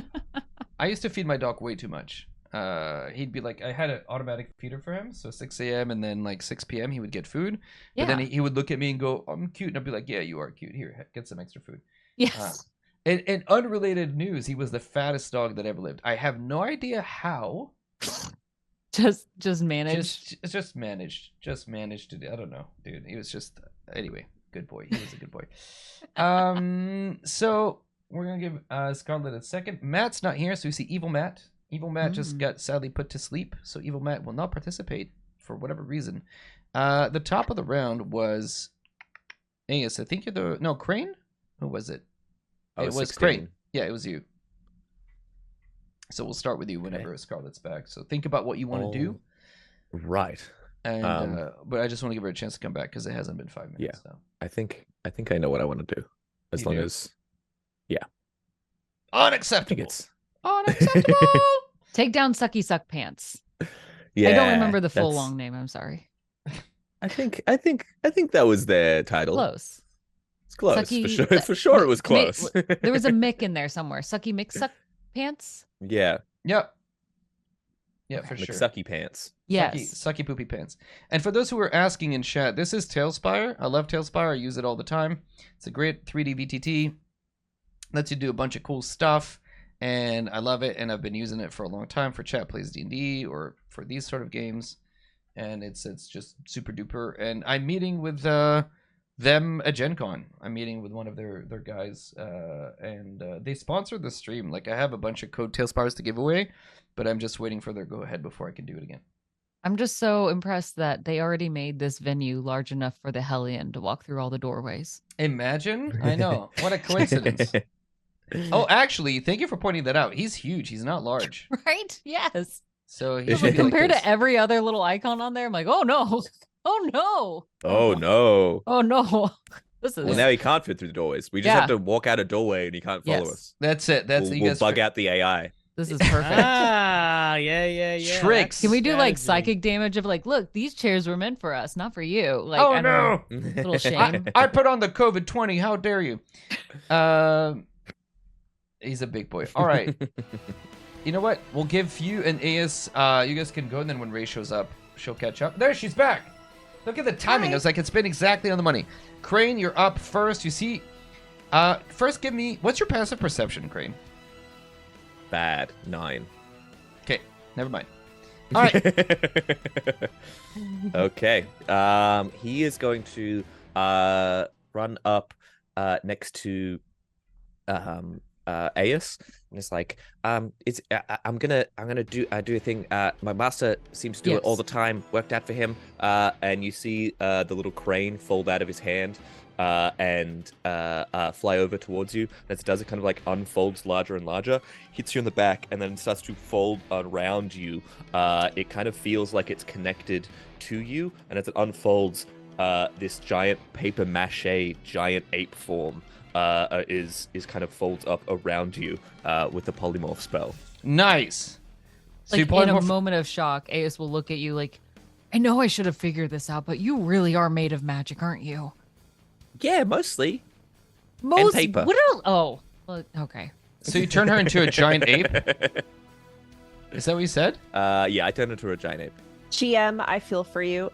One of my players turned into a giant ape with polymorph and totally trivialized my entire encounter. I'm ready for this. All right, you watch Can as I name AS it Theodore? Theodore. ASU. You this enormous ape. Is it large or is it huge? Huge. It is huge. Default It is huge. huge. I love it. We have enough DMs in here that you guys instantly know. As you polymorph, you watch as AS just folds into this enormous giant gorilla. What else do you want to do? You have a bonus action left. Bonus action. Yeah. I'm just gonna give my familiar gives the ape advantage. It's the help action. All right, AS, it's your turn. You're in a new enormous monkey body. What would you like to do? With this, I would like to launch myself. I'm feeling like this is at least by far much more manageable than dealing with any of these religious folks here. So I feel much more in the zone, and I would just leaping, kind of crawling on top of these chairs and launching myself across the dining room table to latch onto the head of this Hellion. Hell yeah! Make an athletics roll as you jump and leap it there. Athletics or acrobatics? I'll leave it to you to decide. Actually. I'll matter when you roll a nat one. Hell yeah! Oh man. Why am I so bad in combat? You jump off the chair that's there is not meant for somebody of your size. And as you try to push off, it just falls backwards, sort of sending you off balance. You don't jump at his face. You don't lose your whole movement. You can still get there, but you can't leap at his face, sadly. When I get up, I am going to hurt you so bad. I put the stat block in the group chat. I don't know if you can use your monk abilities because you're still punching. I don't know. How it I'm works. gonna say yes because a monk that's also an ape is way too good to not be seen. So you crawl it, so you fall to the ground. You have like half your movement to get there, which is enough to get to him if you want to. Yes, in a more stealthy way, since I have fallen to the ground, can I crawl underneath the tables? Clearly still knocking the tables up. I'm not adjusting well for my size. Sure. In my head, this is working for AS, but visually, this is an absolute mess for everyone who has to witness The it. table is like flung. There's the meat that's on the Yes. pork that's been there. Just get the soup. Everything goes flying. Yes. Dragging Yeah. the tablecloth behind Yes, with you. absolutely. Like I'm just going to get there, and I'd like to like take a nice little punch from down below, right at the ankles. Then instead, we'll take that fist attack. Might as well make this our multi attack. Go for it. Cool. Sure, you get right in the knees. Right in. Take him out of their weak spot. Does a 13 hit? It does not. Okay. All right. Well, it's a good thing we called the multi-attack because we're gonna need it. A 25. Please tell me a 25. It hits. does hit. Sweet. I'd be Sweet. so scared if it did not hit. That would be bad. Right? That would be bad. Trouble.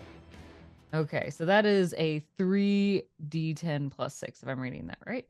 Yeah. Ouch. Wonderful. I think this is wonderful. That's going to be a total then of 16 bludgeoning damage because I can't roll high. Nice. 16 damage. You hear the crack, and instantly as you do so, you watch as there's no blood in this thing. It's fire that just readjusts the bone. Like you should have broken this thing, but the knee kind of readjusts itself. You deal damage. Absolutely deal damage. But you watch as the fire that runs this thing, it's kind of hot to the touch. And kind of do that ape gorilla like growl in that moment, and that'll be my turn. Okay, Ray, Can you're up. you flurry of blows as a giant? Yeah, I'll let you Oh, yeah. use Oh, like, yeah. if you want to bonus I action. forgot we can Do mirror. it. No, let's go for it. Let's mirror this all together. That's right. We said we could go ahead and do Or this. you can at least use a bonus action to hit, right? Yeah. Yeah, Yeah. it's up to you. No, you, absolutely. I'm angry. I'm upset, and I'm embarrassed. Donkey Kong. 24. 24 I can't hits. do the Wookiee sounds. We know I can't do Wookiee calls. I can't do it. No, okay, that was That's good. That was good. I loved it. No, Was that Chewbacca? that's not. Okay. I accidentally I did don't know one what you're extra. talking Let me about. take out the 8 on that. So 9 plus 4 plus 3 is 16 plus 6, 24. No, 22. My dad would be so disappointed in me. It's fine. Again, you punch and you see as like fire and this thing looks down. Its mouth, its eyes, just an infernal gaping hole into some other place. It doesn't look very nice, and it has this massive mace in which this eternal black hellish fire is burning as it looks down at you. Its long tail promising pain. Anything else for you, AS? Let's call that. Ray, you're up. Ray is going to punch her chest and activate her overdrive mode, You got it. where she suddenly quickens, her speed becomes double and her swings become lethal, and she is gonna dart it. Can she make it all the way to Oh yeah. the- Oh, easily. Sweet. She just rushes over. She just saw the only person who, well, not the only, Ponzi, one of the few people who has ever treated her like a friend go down. And there is some anger here. So Okay. she's going to make 3 attacks with her battle axe You got arms. So her arms kind of turn into a battle axe. Amazing. Ooh, the first, Are you recklessing or are you just that was an axe. I think I'm recklessing. What was that roll? Shit, I don't think it hit. It was I am recklessing. It where did it go? It was a 13. That's a miss. Okay, yeah. So I'm gonna try again. No, that wasn't reckless. Gosh dang it! This is the correct. What is this extra die? I don't know. I don't know. Gosh dang it. 26 will hit though. Okay, so I did not roll with advantage last time, like I was Okay. supposed to. So let's take the 26 as you attack, Okay. and Okay. you watch. This thing is like plated. Its skin itself is like crazy thick, like almost plate armor. That's a hit. Roll damage. Oh, you did 15. Did I? I don't know. Yeah, it's auto rolling damage. Oh, that's why I'm like so confused. So 15 damage on the first hit. Roll the second one. Okay. Where's my? I just want to use my regular dice because I don't like this. That's That's fine. fair. I don't like this. This isn't going the I way have we my regular planned. dice I'm roll. confused. Okay. The second roll will be a 12 plus 9, so a 21 hits. 21 hits. I'll roll the damage here because that's Sure. quicker. 13. Yep. Okay, and my third attack will be 19. 19 hits as well. So she just goes, that will be 10 damage. She just takes 3. Her arms, I feel like, are just blades. It's Nice. just like she just, I will stomp you. I will stomp you. Nice. I will with each one. I will You guys stomp watch you. as like Ray in her tutu and her wig, you see the steam kind of as she goes into overdrive mode, and she like a flash from one moment to the next. All it leaves is behind like a dust trail as she's arriving there, just tearing through this thing. Are you doing anything else, Ray?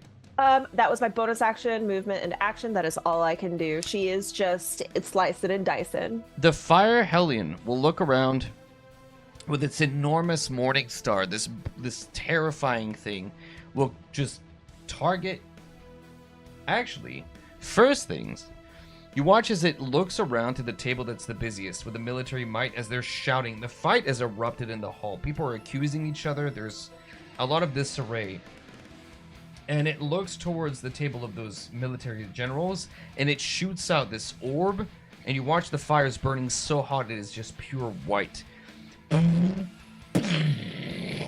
I need Monkey Man, so Aeus, and I need Crane, and technically you're right there, Ponzi, as well. I need the 3 of you to make dexterity saving throws. The DC is 17. Did you say Ray as well? Ray is just out of the range. Okay. 21. 23. 17. Okay, all 3 of you succeed. You take half damage as the fire explodes. You watch as the necrotic energy in it as well. This 48 fire damage and 48 necrotic damage, but half, so 8d8. You each suffer 45, 22 points of damage, please. Ooh. And you watch How the much mil- of that is fire damage? half of it, so 22 would have been fire. So if you're resistant, then you half it again.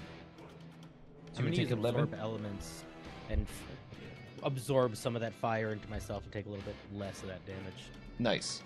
You watch as the military guys who are sitting at the table are flung, and you hear the sound of breaking bone and flesh as their outline is all that's left. Just the outline of their bodies burned to cinder. You hear the cries of pain and fear outside as now the Fire Hellion will follow up and make Morningstar attacks against you. Ray, you reckless, so has advantage against you. I am reckless, yes. That is a 18 plus 11, 29 hits, right? No, yeah. Yeah. I failed on my concentration check to keep up polymorph. Okay. Thank you. That was my next question, but thank you for catching it. So 3d8 and 2d8. So that is, or 2d10. Excellent. You suffer, Ray, 37 points of damage. Of what type of damage? Oh boy, I should have separated it because you're raging. Are you raging? No. Oh, okay. Also, sorry, just the damage we took from the AoE, that was 22 points, even if Yeah. we saved. Yeah, that's if you saved. If not, it was 45. I have other That's fair. resistances, so I just wanted to know. So you have 15 plus 8, 23 points of piercing, magical piercing, Okay. and then 15 points of fire. Okay, I am resistant to fire, so, So it's 37 minus, so 30 points of damage instead. The Fire Hellion will then step away from you, Ray. If you want to take an attack opportunity, you can. Fuck yeah. Go Can for I it. do it with... so I forgot that I have a feat that I can make, do more damage, so I'm going to apply that for this. You Great got it. weapon master. It's like sharpshooter, but for weapons. So let me just see what that means. That'll mean I'll get a +4, not a +9 to my attack. You got it. So 12, 13, 14, 15, 16 to hit. Does not hit. Okay. As it turns to walk away from you, it grabs something. You watch as when the machinist fell, his Iron Stone of Knowledge that he used as his left eye fell out of its socket. This creature, it picked it up and is beginning to march towards the vault. Oh. Poncerus, you're up. Oh boy. All right, well, if it ain't broke, don't fix it. Aes, hold on. And he is going to flick some sort of goldish orange fairy dust onto her, and he is going to cast Enlarge on Aes. And you Everybody just loves see those shoulders become like rippling muscles. So you become twice as big in all dimensions. You add an extra d4 to all of your attacks, and you have advantage on strength checks and strength saving throws. That's the mini I have for beam Aes, that so to you me? look badass. Yes, I'll take it. Like full on jungle cat at this moment. And then he is going to, if he has enough room, he's going to sort of fly over to Crane and say, you might want to put on that detective narrative during this, see if anything seems a little bit funny. And then he's going to fly His up head into folds the into air. a fedora. And then at the end of his turn, he is going to flicker a little bit and shimmer and then become invisible. Nice. I will use nature's whatever it's called. Yes, Nature's nature's Veil. whatever is my favorite. Nature's Veil. I remember that. Hang on, you fell under the world. I need to pull you back out. Oh, I hate when that happens in Tailspire so much. It's I want to use Tailspire so bad. it's the it's because there was something above it, and so it doesn't. It can't go. I am one with on- the infinite. Yes. I got you. Also, I will say that Crane, you would have noticed that Ponceus is a little drunk. He's had too much sugar during Flying dinner. was a little- seeing the lady of the hunt got to him, so he's definitely like a few too many sugar sticks in. Crane, you are up again. Back into the world. Did I notice with Cinder? With Pond turning invisible. Mhm.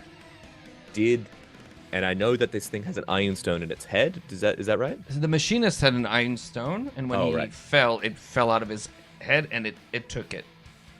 And it took it, and it's looking at the vault now. It's walking towards the back where the vault door is. And we know the vault is what leads to the Oracle, right? Correct. This is it right here, back behind these stairs. Okay. It's I assume, keeping its perceptions around. Did it track? Did I see or would I know if this thing could see? Given this, it seems like a construct. No, it seems like a fiend. Oh, okay. Would I know if it can see through illusions? Can I make Oh. any kind of check? To Make a determine history check. You did fight them when you were still a spellbook with your master back once upon a time. Excuse me, 22? That's awesome. It's Dad. that? Dad. Uh, It could be master. It could be owner. It's a complicated relationship. A 22. wizard has to his spellbook. Two things that 22. you notice. One, absolutely, this thing can track invisibility. It has true sight, and it actually has a number of sights, but it's easiest to just call it true sight. The other thing that you notice with the 22 is you're kind of remembering, your eye kind of wanders for a moment. You can see two people that are kind of walking aside, and you missed it originally. Lady, or the High Priestess, is walking along the wall, sort of tracking on the outside, making her way towards the vault as well. And you see the Steel Syndicate guy cutting across towards the body of the machinist. Okay. How far away am I from the entrance to the vault? You're pretty far. You're like 100 feet away. You are, sorry, I'm a liar. You are 153.7 feet away. Okay. Do you have a spell that moves 150 points?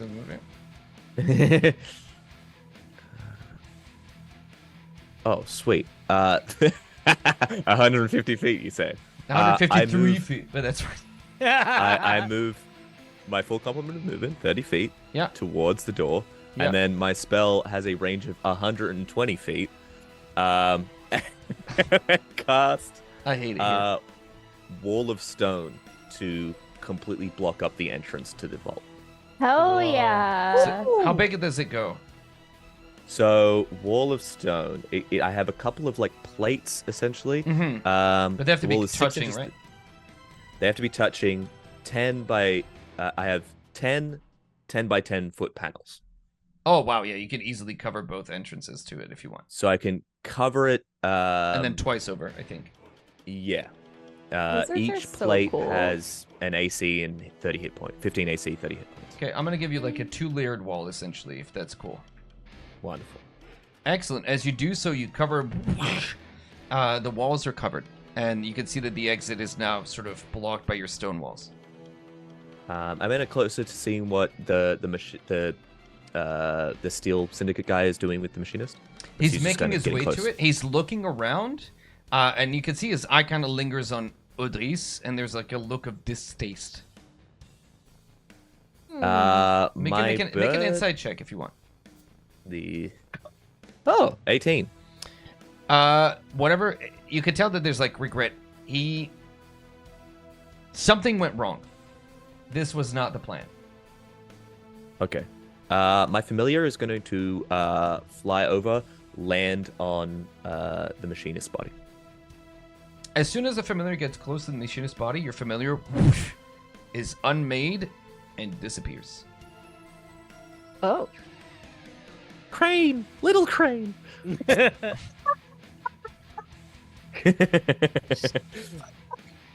Rude, very rude. Anything else for you, Crane?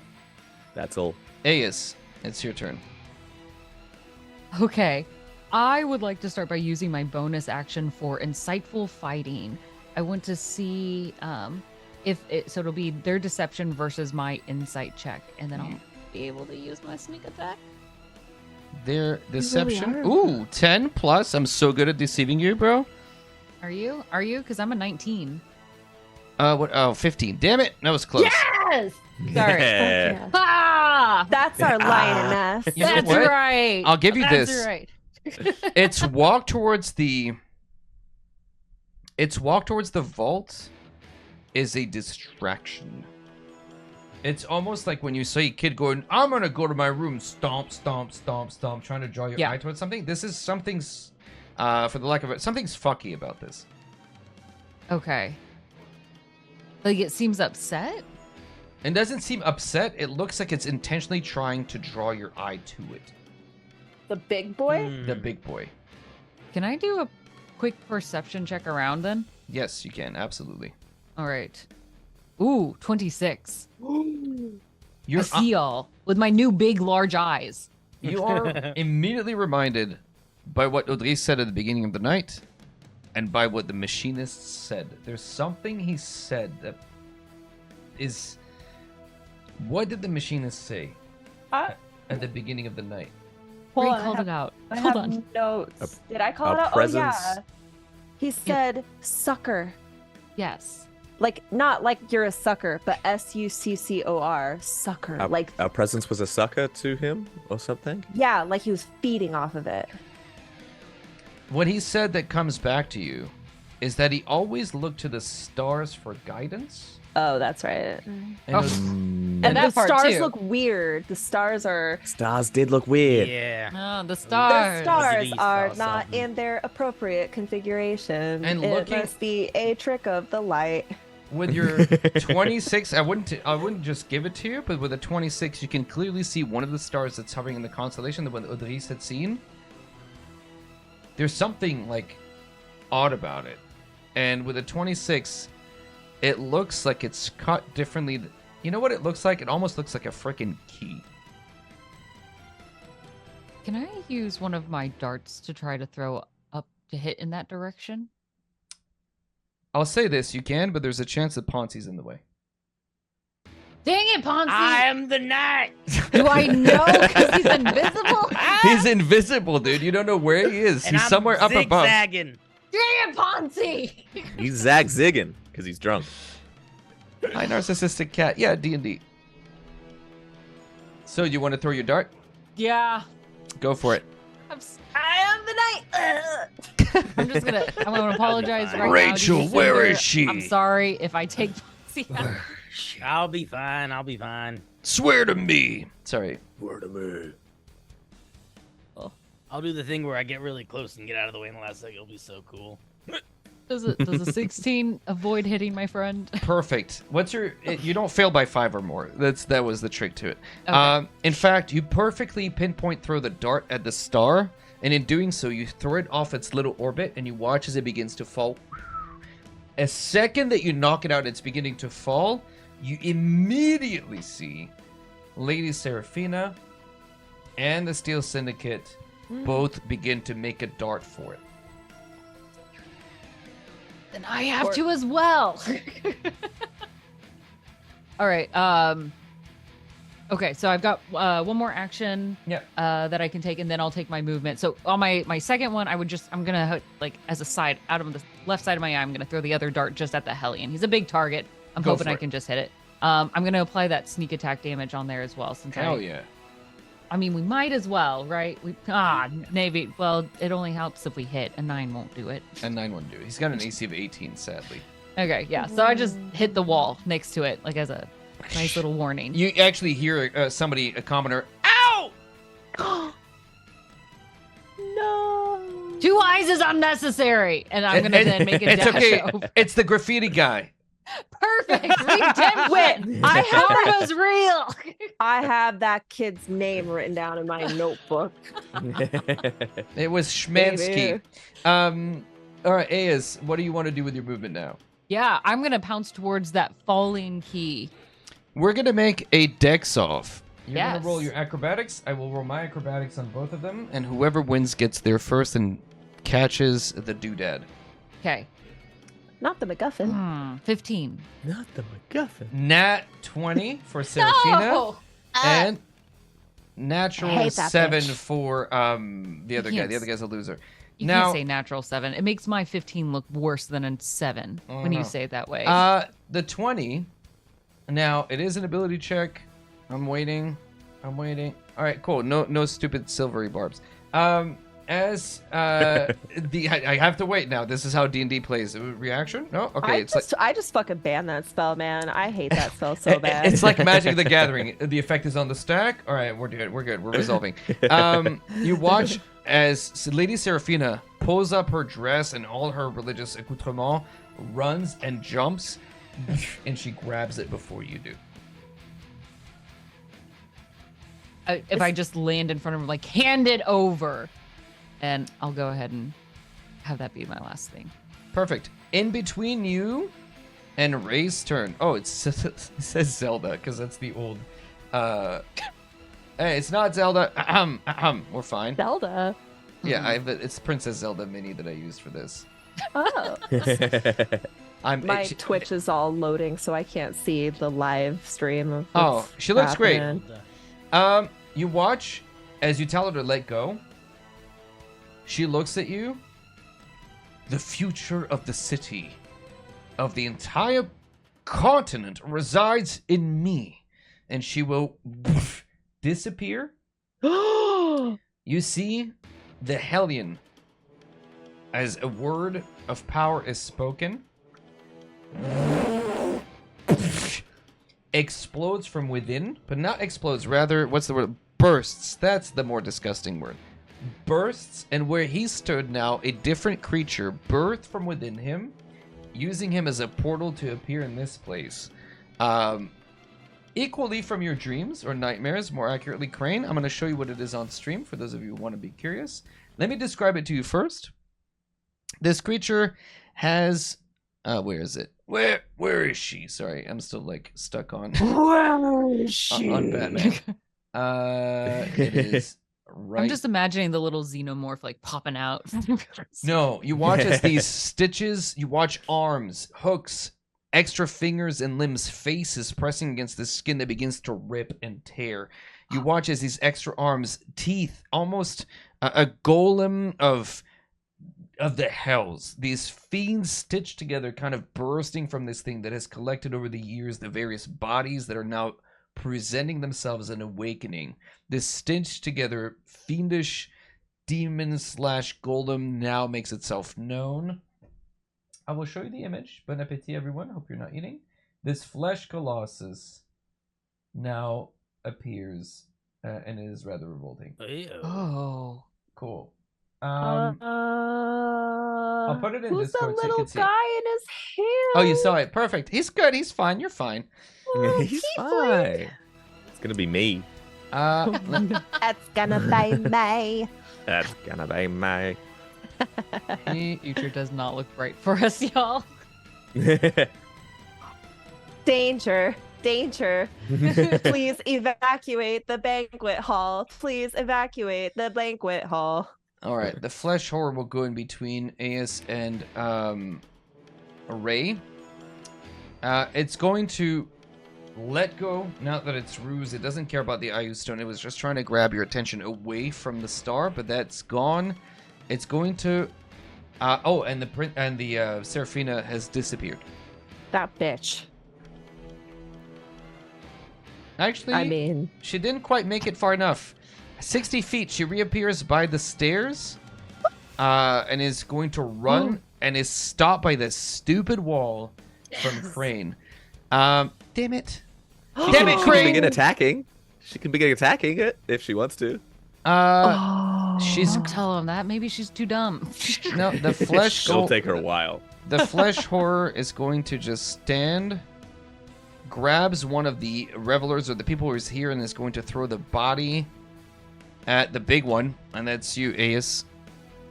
Hit me. So, let me try to I mean, kill I'd you prefer if you miss, but very nicely. yes. So the flesh colossus. Okay, cool. Quick question. Yeah.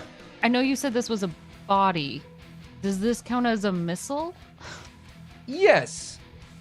Then I would like to deflect it if it hits. So, so first, let me. It's 28 to hits, presumably. Yeah. Okay.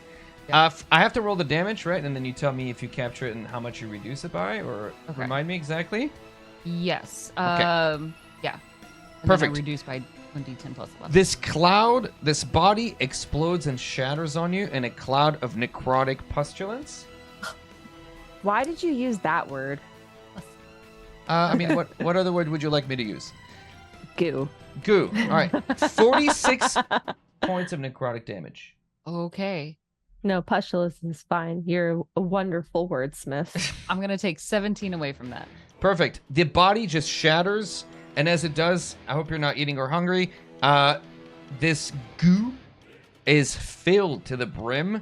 You see with larvae of some kind, and just kind of, and you see the ground begins to move, and the scene is utter chaos. The people that haven't fled yet haven't done so because they're either dead or in shock. Ray, you're up.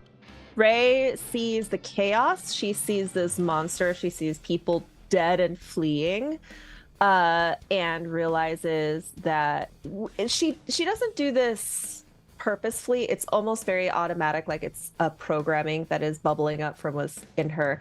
And her eyes, which are normally projecting like a pretty little pink iris, suddenly turn dark red, and her voice goes down.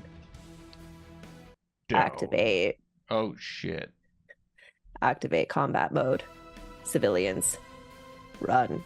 Civilians, please move out of the way. And she is going to rush the creature in her rage. Nice. So her, will that stack? Does her rage and her overdrive? Hell Yeah. yeah. Absolutely. Fuck yeah! Okay, she's gonna make some attacks. Let me make something clear. You guys are Fuck level yes. 11. You are freaking machines of death. And as you run up, you guys hear like Ray doesn't see it, doesn't hear it, but she's got these little red lights that sort of like warning, warning, alarm, alarm. And you watch as the people that are still there, whatever, there's lights shimmering like a police, almost a cop. That's like and the whole hall is reflecting that light back. And her voice has become like a speakerphone. You're about to get pulled over, and she's like, "Do you know why I pulled you over?" Pure vocal fry too. It went Nice. from being like Siri to I must destroy, destroy, destroy. Good luck, bad guys. Okay, as you make your way to the flesh horror, it stands there, this colossus of death. What will you do? She's gonna make 3 attacks. Go for it. So the first thing that happens is when she enters her haste, she's kind of an aura around her, 10 feet. The creature is going to take 4 fire damage. Is it? Oh, yeah, it's not immune. I was just double checking if it's immune. to fire Okay, damage. so everything within 10 feet starts to feel hot as this, like, her body starts to turn hot.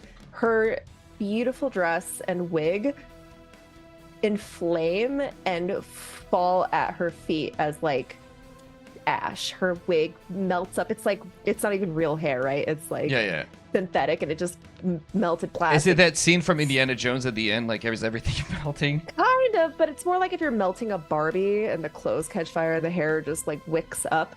I'm So- calling the police immediately. That's so specific. Yeah. So it's only 4 damage, but I'm gonna make my attacks. Go for it. Oh no, the first one misses. Absolutely. These are Tell me what you rolled. 11. 11 hits. Okay. That's fine. This thing is enormous. You can see the fat rolls of like stitched together pieces of bodies that simply do not go together. It is not dexterous. It is just enormous and a big pile of like hit points. Okay, the first attack does 20 damage. As you hit it, I need you to make a strength saving throw. I have advantage on these because Go I'm for it. raging.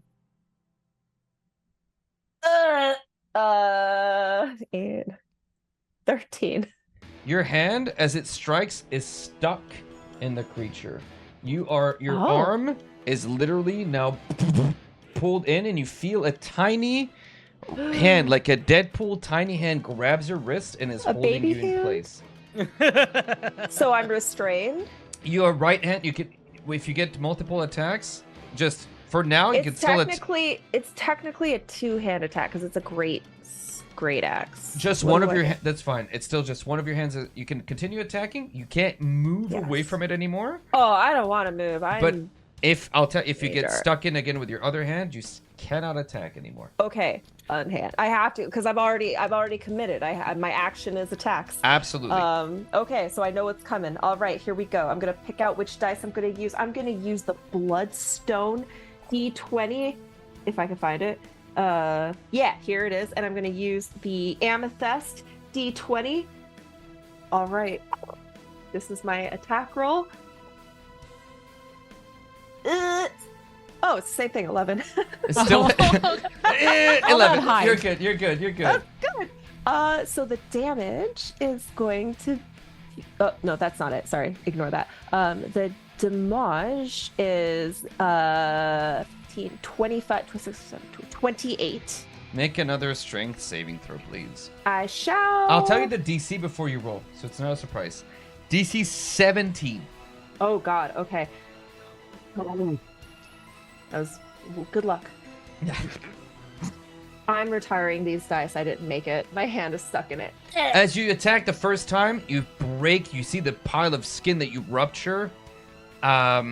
Miasmic goo comes out. I don't know what other word to use. Just like, an endless. You can say pustule. Okay, perfect. Disgust. Fine. Perfect. Just really gross, nasty stuff comes out. You find your hand just affixes this tiny little hand from inside, grabs you, pulls you in, and when you strike again, a second. Let's be a bit grosser. A mouth.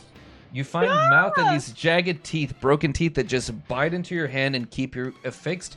You're now restrained, and you can no longer move.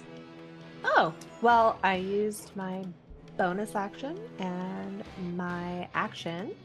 You have one think- action left. You have your haste action left.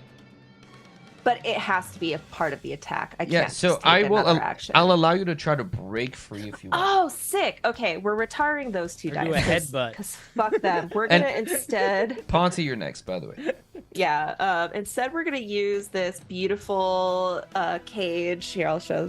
Wait, no. It's this beautiful metal cage dragon dice, and then I'm gonna use my white quartz. Don't forget to check him Oh, out. a I don't pretty know if dice. they're sponsoring you, but perfect. No. Oh, These are yeah. gifts. These are Okay. gifts my chat has given me over the years. Aw. Nice. My chat doesn't fuck give me gifts. yeah. Hey, chat, why 18 don't you buy GM Workshops No, and you're stuff? fine. What did you? 18 plus 8. Yes. Whatever that is. Your one hand breaks away. Is it the hand that's being held by the hand or the hand that's being held by the teeth? The teeth gave me the ick. Okay. Ah! As you rip your hand out, you feel the teeth break and pull out of whatever invisible gubs are inside of there. Your hand is free, and you can see the little bite marks on your wrist. Ponzi, you're up. Yeah, all right. And my wrist isn't like skin. It's like silicone. Yeah. So that's just nasty. Oh, it's like tearing and that weird. Oh. Ew. All right, as all this monster stuff's going on, and yes, I'm sorry. I apologize. I'm gonna drop concentration on enlarge reduce. Okay. Sort of like swing Just back and up, forth down, a little up, bit. down, I'm up, gonna down. like pull out my Ace is gonna be bow. really disoriented at this point. Like, what am I? All right, listen, we're gonna stop her. She gonna get away. Not today. And he's gonna pull out his longbow, pull back, and he's gonna cast Ensnaring Strike. And that he's going to bitch. put the fire that he absorbed from the infernal Hell Knight, put that in and launch a like bramble flaming arrow at the priestess. All right, make an attack roll. Make it a good one, also, just in case. That is a 20. That absolutely hits. Oh, All right. I would love this So bitch she's to go gonna down. take. That's a lot. Okay, so she's gonna take 8 plus 6 plus 6. What's 8 plus 6 plus 6? For 20. Plus 3. That's 20. what she's taking. 23? 23. She takes 23 damage, combination of piercing, fire, and psychic. As the arrow screams through the air and hits her in the back, it pierces her neck, and you watch as the blood sprays, and she immediately falls and crumples to the ground, Is she just an NPC? dead. Oh, Oopsie. no. Oopsie. You Whoops. just killed a leader. I'm so glad I thought about it, but I was like, I don't know if that would look good for my image. Not great You PR. see, all of you see Ponzi sort of look at her, look at the bow, look at her, look at the bow. Hey, you have Sort of diplomatic stand there immunity. awkwardly It'll for be a second. fine.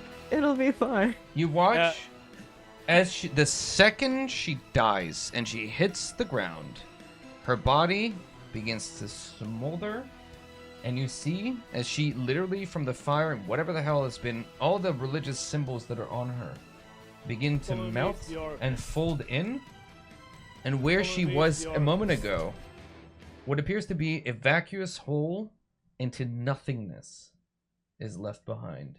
And there's no sign of the rock. The rock immediately falls outside and beside her. Ding, ding, ding, ding, ding. Wait, it did falls it- there. It doesn't fall in the hole.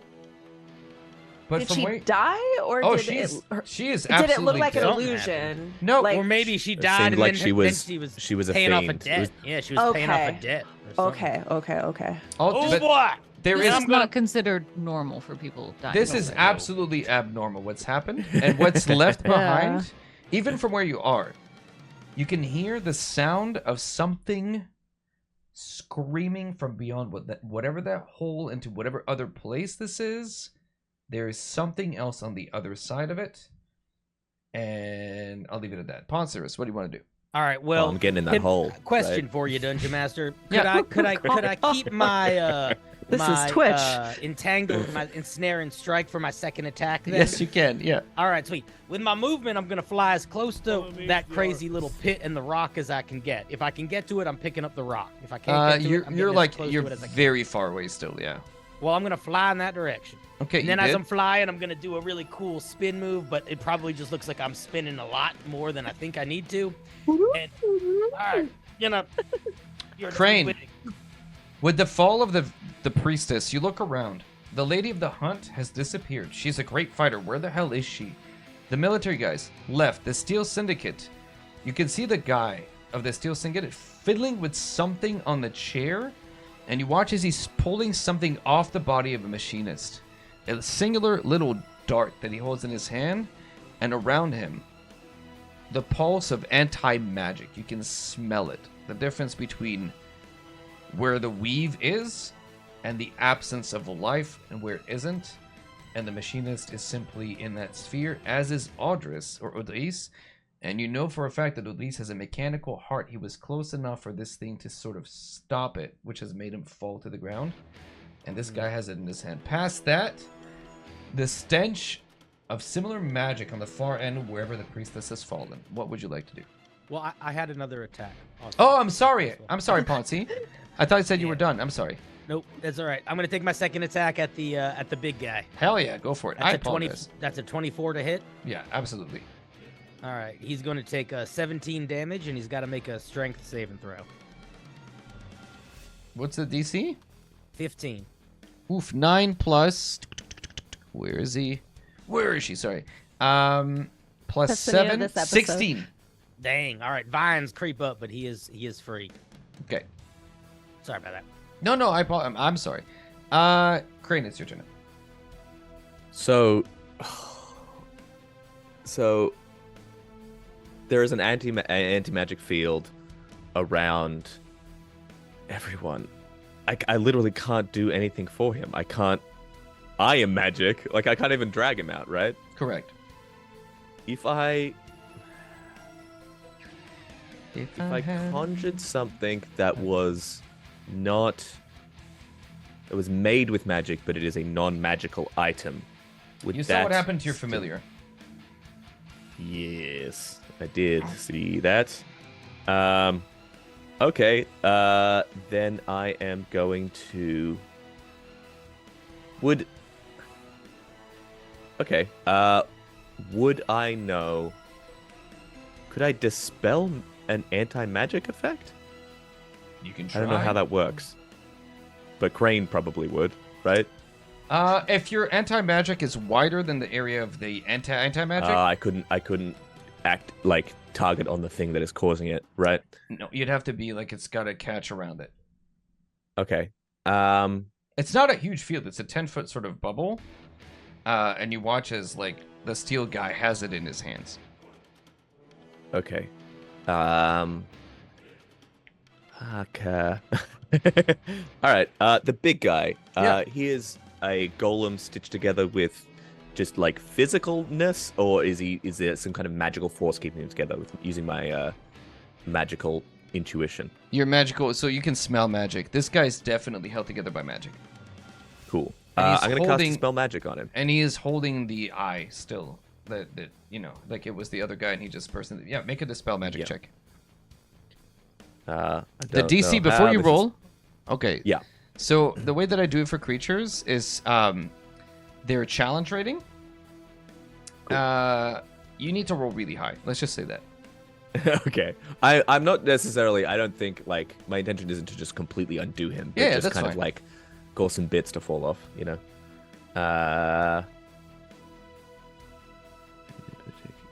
Okay. Yeah, that is.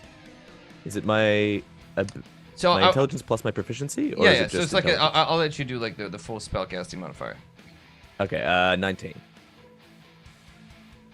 I hate you. First of all. I want that to be absolutely clear. Yay. I want that to be absolutely clear. As you target him, you watch as his entire lower part of his body just is unmade. He falls to the ground just using his hands to kind of hold himself together. You've reduced his hit points by half. You watch as he falls to the ground. How do I even do this in Tailspell? I don't think I can. But only his upper torso remain. His legs are gone from him, and you have Wow. devastated his Cool. body. Ooh, He is Very leaking cool. everywhere. And out of him, as you make him burst, there is a plethora of worm-like creatures that's writhing on the ground. These tadpoles, these worms, these eggs, whatever the hell it is. These unholy abominations are like rife in the place. And the stench is incredible. Ooh. Crane is going to move away from the anti-magic field. Like, it literally scares him. Like, it is fear incarnate, basically. Okay. Nice. Aeus. Yes. So Follow me to the orifice. in this moment, oh god, I'm kind of just flustered going back to my small size yet again. I didn't realize that The lady was just gonna pop. whiplash. Yeah. I thought I was tying her up. Yeah, I was like, this is not my favorite. Let's go ahead and first go with. Let's start with the dart, so I can make my range attack using my sneak attack if I happen to hit. Go for it. He's got an On the AC of 8. You're fine. Well, you know. So he's smaller now, technically. But it's fine. Technically. Okay, then yes, an 18 will then hit. Yeah, Excellent. I love that for me. Technically. Technically. All right, it's 7 plus 10. 17. You pop out his eye like an overripe tomato. Oh. Just sort of leaks down the front of his cheek. No, it's your job to describe, but you're kind of doing a little too well. Okay, I'll stop. Pustules, overripe tomatoes. I love tomatoes. Don't ruin this for me. Okay, an overripe grapefruit that's been sitting in the fruit bowl too long and is moldy. Here you go. Perfect. Seeing that, I was gonna originally go up for an attack, but I'd like to keep my distance at this point, so we'll stick with another dart. Sure. attack. As it turns out, I don't want to get any closer to this. That'll be a 21. Yeah, that's absolutely a hit. All right, 5 more points of damage from afar. I don't want to touch that. Nice. Also, if you get too close to me, your skin's gonna get a little crispy. Little crispy. Yes, a little hot heat. Chicken. All right, Ace, you throw 2 darts in quick succession. This thing is like gross and popping and full of yuck. What Yeah. else would you like to do? On that end, I don't want to get closer. I'm gonna just pull out my broom again and kind of look at the rest like, just tell me when it's dead, and I'm gonna turn my back to it for a hot second because I That's can't hilarious. keep watching it explode. The flesh horror will go next. It's going to grab you as best it can, Ray, and it's going to try to swallow you. Actually, it's going to try to put you in its hole, in the what used to be its legs. It's just going to jam you in hole? in its belly. There's like this grievous injury. It's going to grab you and just shove you in, courtesy of Crane. So first, it's a contested grapple check.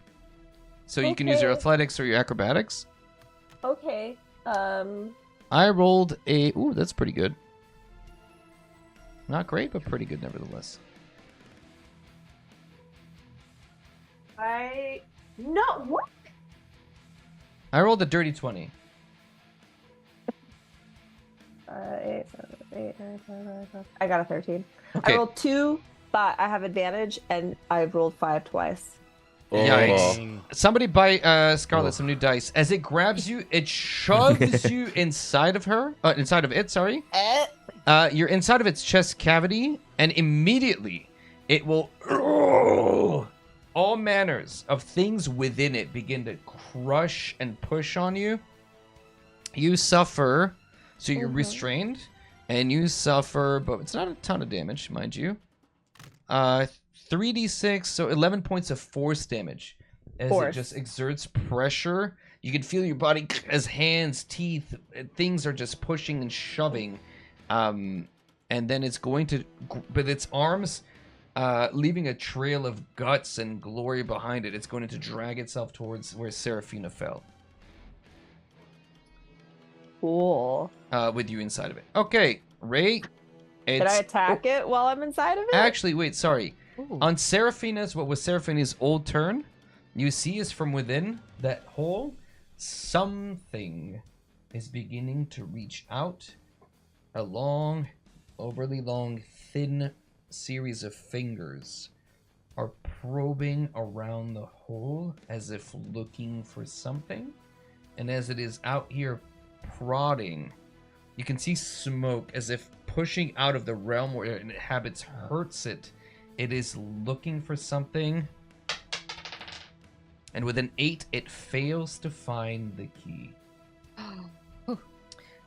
Ray, you're up. Yes, from within it, you can attack it, but at disadvantage. And it would take, what, an action to try to escape? It would take one of your... I usually allow it as an attack instead of an action, so you could replace one of your attacks with an attempt to escape. I'm going to use my first attack as an attempt, and if it doesn't work out, then I'm just going to start wailing from the inside. Normally, it's not possible, but because its lower body is cut off, I'm going to try to let you Okay. kind of crawl out of it.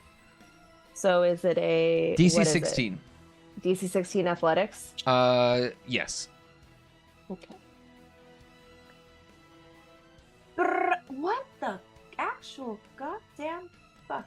Wait, 9 plus 8. 17. You're good. Oh, thank You God. guys Okay. watch as Ray gets shoved in and then just crawls out, covered in goop. Like, and she's. My eyes are still red, and I'm Yeah. still like, destroy target. Destroy I forgot. target. From within your aura, still like you're cooking this thing from the inside out. So you're covered in crispy bits of like demonic fluid.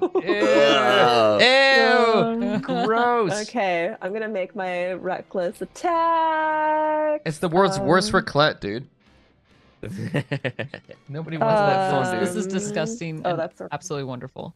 Yeah, it is disgusting. 17 plus 4, I Hits. believe hits. Yeah.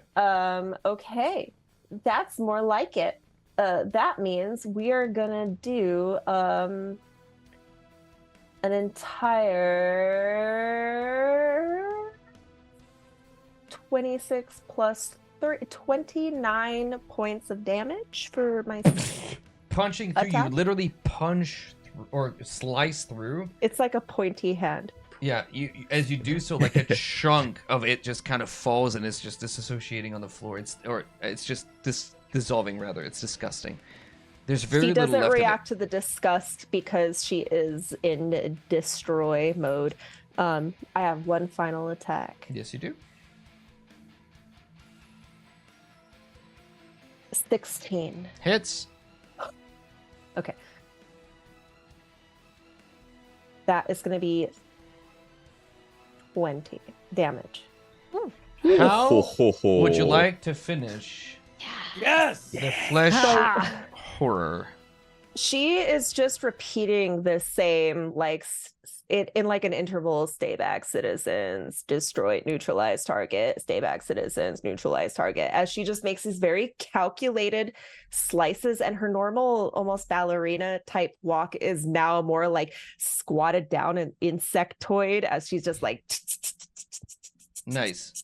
and then after she finally slices the last bit of it, and it's like she kind of like goes into a dormant position with her blades upright, and she just keeps repeating, stay back, citizens, stay back, citizens, threat As neutralized, stay back, citizens, threat As- neutralized. Ray continues to be in sort of sentry mode overlooking this area, making sure there are no citizens nearby. It's just you guys. You see the hole in the distance, still with the hand looking around. And as the reality of what has happened here sort of begins to dawn on you, the Steel guy, the leader or one of the members of the Steel Syndicate, takes his dart and makes a run for it to get out of here. You see, however, the Lady of the Hunt stepping through, leaving behind the footfalls of leaves and mud on the floor, betraying the fact that she was still here, just simply invisible. Walking towards very quickly the direction of that key. You see some of the merchants who are hiding in the next building, overseeing that things are quieting down. You have a choice to make. You can stay and dick around and figure out what's going on with the machinist, and sort of parse through the crime scene, or you can make a run for that key because you're not the only ones who want this thing. What would you guys like to do?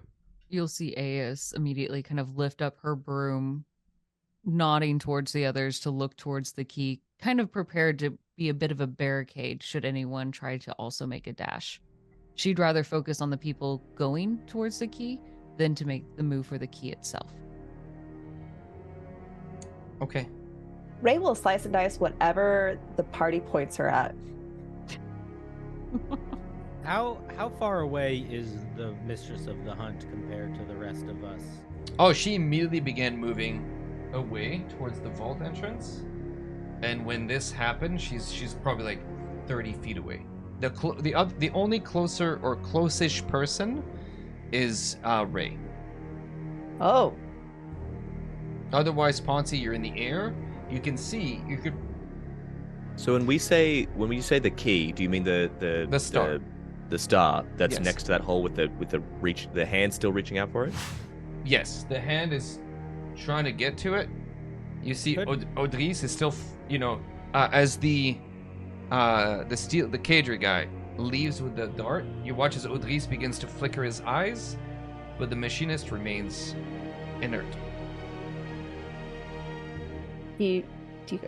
Are we still in initiative right now? No. Oh, I beat do you her guys to want the me key to if I use run Misty Step? towards? Yeah, we're gonna head towards the key, I guess. Yeah, I'll. Ponce be the first to act in terms of I'm still we're not in initiative, but just to give me a sense, Ponce, what are you doing? The lady of the hunt, you see her footfalls from the vantage point that you have. Yeah, You could take a shot at her.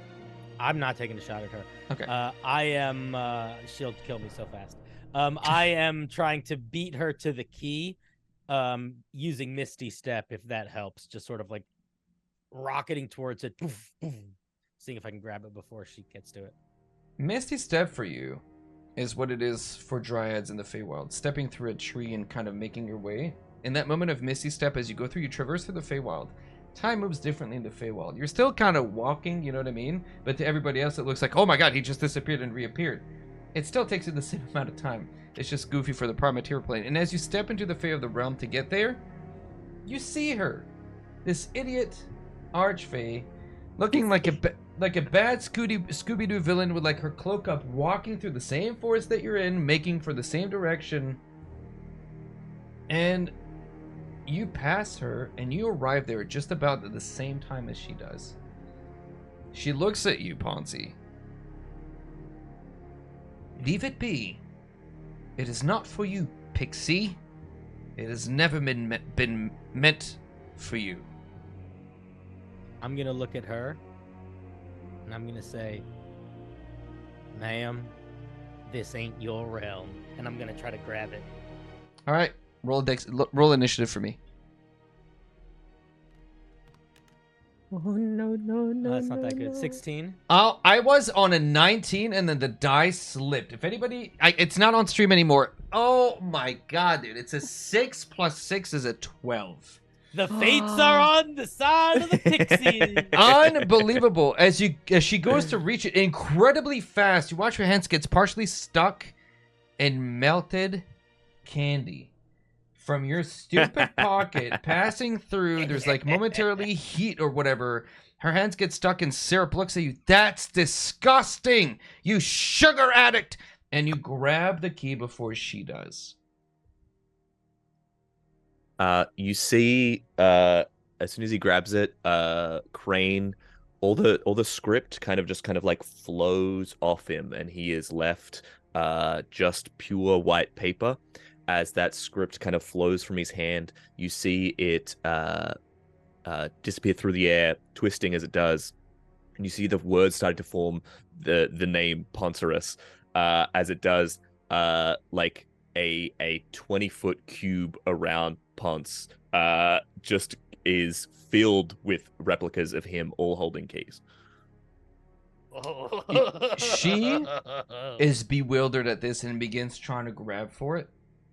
There is now a large cacophony of people around you. AS, you can see that the commoners are starting. There's panic. A horrible tragedy has occurred. There are countless dead people here in what is meant to be the greatest celebration. And people are shouting. They see, in the midst of this death and chaos, the automaton, the Leonin janitor, the pixie, the paperman, and slowly but surely, Odris also waking up. There's a whole lot of explaining to do, or there's running to be done, but either way, it is midnight, and by tradition, this would be the day of questioning. You have the key, you have the location. What will you guys choose to do? Let's ask a question. Let's just fuck it up for everybody. Let's just go. Let's fucking go. Just ask a question. That way that they can't do anything about it. We could ask who killed. I want to go Mustafa. for the question. Yeah, we could ask who killed. Why Mustafa? Yeah, That's we could not just- what we should ask, but we should go. we should ask. Yeah, okay. Let's go ask a question so that no one can use us for their political gains because it's already been done. Okay. AS will just make a straight beeline, waiting at the wall. You watch as Odris kind of wakes up in a very... Qu'est-ce qui se passe? Where am I? He's holding Sorry, his I couldn't chest. help. He's holding his chest where his mechanical heart is now beating again. He grabs, automatically, seeing with his immense passive perception, the Eye of Ioun that's on the ground that was once belonged to the machinist. Just whether by reflex, by habit of being a little thief, who the hell knows, but he definitely grabs it and will follow you as you maybe hold him up, Crane. He's like not feeling great. Yeah. Towards the rest of the party. Do you guys push on past the stone walls into the vault doors? Yeah. Fast, Crane just dispels an archway into the stone wall that he's created. The arch... Yeah, go ahead. Oh, sorry. Oh, technically rage would be over now because I did not receive or do damage. You're fine. And Ray would go like, she'd go over and dogging like this too. And then she kind of like looks at everyone and she goes, "Oh, I see we are all heading in this direction. I will meet you there." And she will very confusedly meet where you guys are going. I'm just trying to go as quick as possible away from this Arcfey. She is trying to reach for copies of you with the key. She will, amidst the cacophony of images, will not find the real you. And as others are approaching to try to grab loved ones or make sense of what's happened, the party will push on to the door. There is a central hole, a place for only a key. And you can see the constellation that's built into the door. And, Ponzi, you know what to do. Well, I'm going to put the key in. Click. The door shakes for a moment and then opens silently, allowing your entry into the cavernous hall of prophecy that sits at the base of the tower. As each of you step through, the doors shut behind you, leaving you in a chamber unlike any that you've ever seen before. Wires in every direction. An enormous battery of metallic sarcophagi, coffins, who knows, line either wall, either side of the wall. The chamber goes down 150 feet. It is warped, and the sheer pressure change, the gravity of it, both pushing and pulling you as if threatening to explode and implode you at the same time. It is a very difficult place to be in, to even walk. With every step, your sense of direction is challenged, but the key that you hold creates an aura around you of protection to make sense of this place, to protect you from the effects of the sheer power of the oracle itself. A set of stairs lead down amidst all these wires that pulsate. The scent here, Crane, is overwhelming. Pure weave. Pure magic. It occurs to you in this moment, all of you, whether you're proficient in magic or not, you can see it. You can tangibly see the arcane.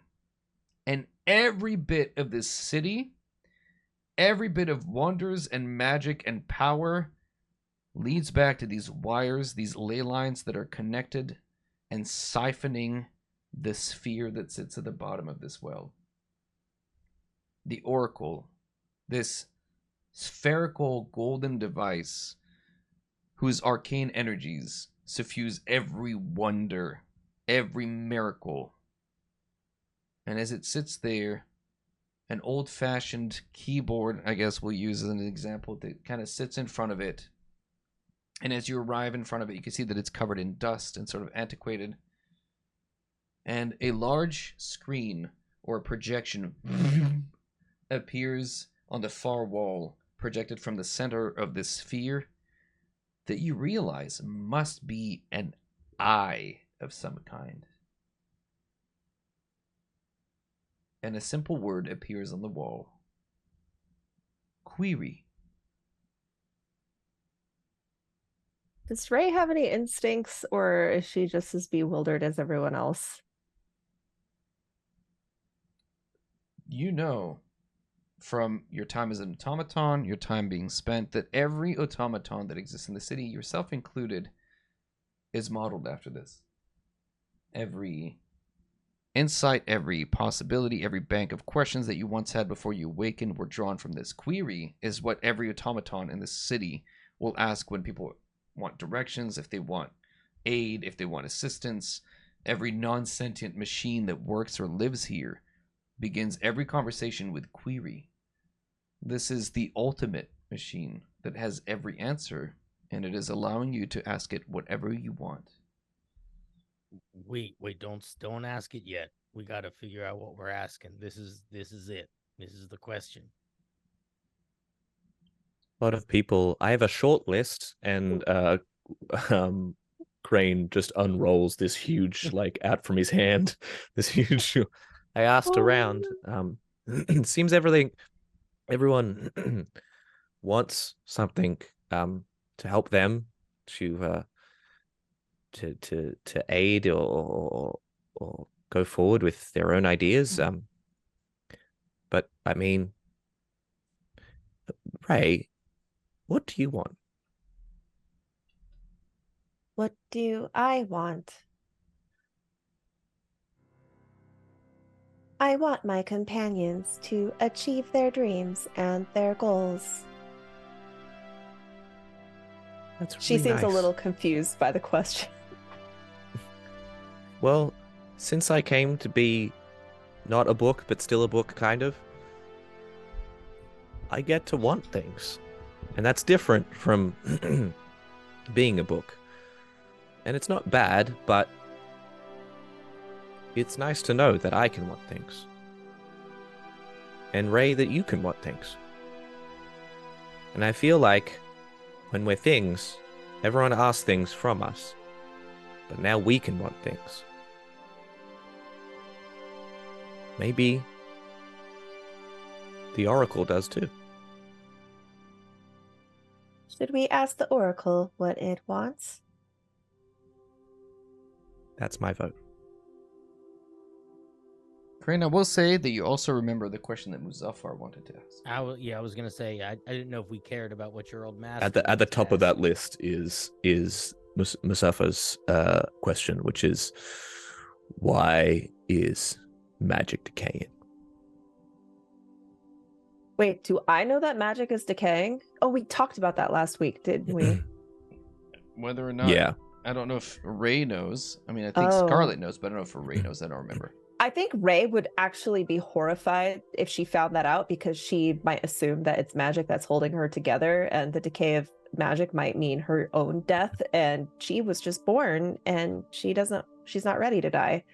You see that Odris has in his hand the Eye of Ayun, or the Ayun stone, but he doesn't know how to use it. But you can see that it is shimmering and moving in his hands. I don't know what to do with this. Do I put it in my eye? I don't really know how to use these things. I can do magic, but like I Can I can. do an Arcana check? Sure, Maybe you I can. know how Yeah. to interface with it. He's Sure. the machinist. All right, Arcana 21. Yeah. There's a word of command that you just simply have to give it. It has an image or a memory or something that you, in the same way that you project sort of like, the carousel of memories. Oh. It's very similar. Would we know what the command word is? Is it standard or is it secret? It's Password 1234 admin. I just start listing all of the defaults. You start brute forcing it. Yeah. You knew the machinist pretty well. Yes, he was like an uncle to me. And after a moment of thought, you know that there was a word he was very fond of, and that was tomorrow. He just always thought of what tomorrow would bring, and The sun will come out tomorrow. and singing and saying the word, you watch as Yeah, I feel like I could actually project the machinist saying that word in some context with a bright expression on his face. Tomorrow. And with that, as you project the image of him, We've done quite a bit of work today, Ray, haven't we? But there's always more to do tomorrow. And with that, you watch as the eye, or the stone of Ayun melts, almost seemingly in a... It's like Star Wars, like the projection of Obi-Wan, or Princess Leia, rather, asking for help. And standing in front of you is a life-size replica or size of the machinist, except it is transparent and it is translucent. Ah, well, if you're seeing this, it means that I'm finally dead. It's about time. Well, whoever's seeing this, the year is 84, post-Oracle. I am old, and I'm dying. This is about 60 years ago. Yeah, I put that together. That's weird. In an effort to ensure that things continue as they're meant to, I'm making a copy of myself and imbuing it with what knowledge I have. It will not necessarily be able to be as creative as I, but it'll be good enough. Being a powerful artificer, I suppose, has its benefits, but my simulacrum will continue on until it can no longer proceed. Wonderfully romantic creatures we are, humans. I'm 85 years old, and people still think that I will live forever, but I will not.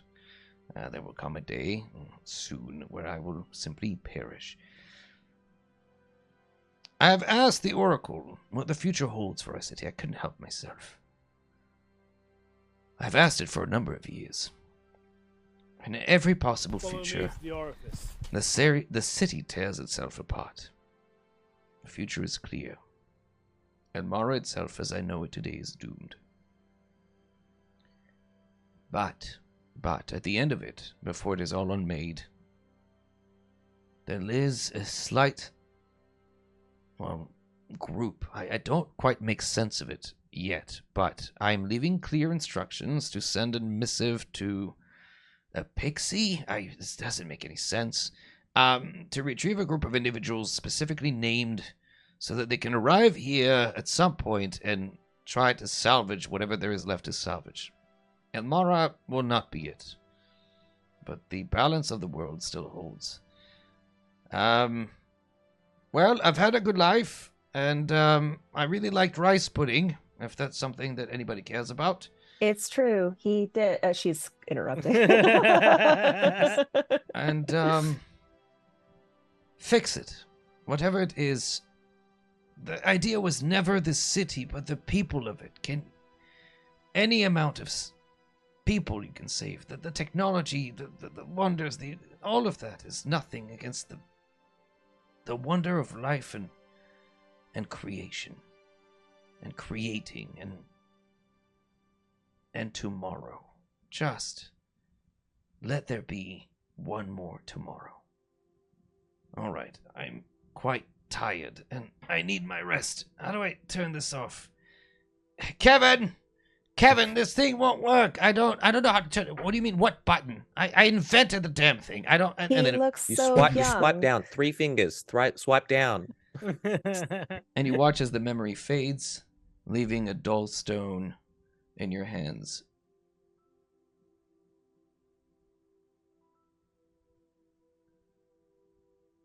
Well, Ray, I'm sorry that your dad died. I don't know if that was... He said know. he had a simulacrum. He lives. He lives. Must find him. He is not dead. He said so himself. You put together the thing that just got dispelled by magic upstairs and didn't come back to life after the dart of dispel magic was gone. Ray, I think... Darn it. Yeah.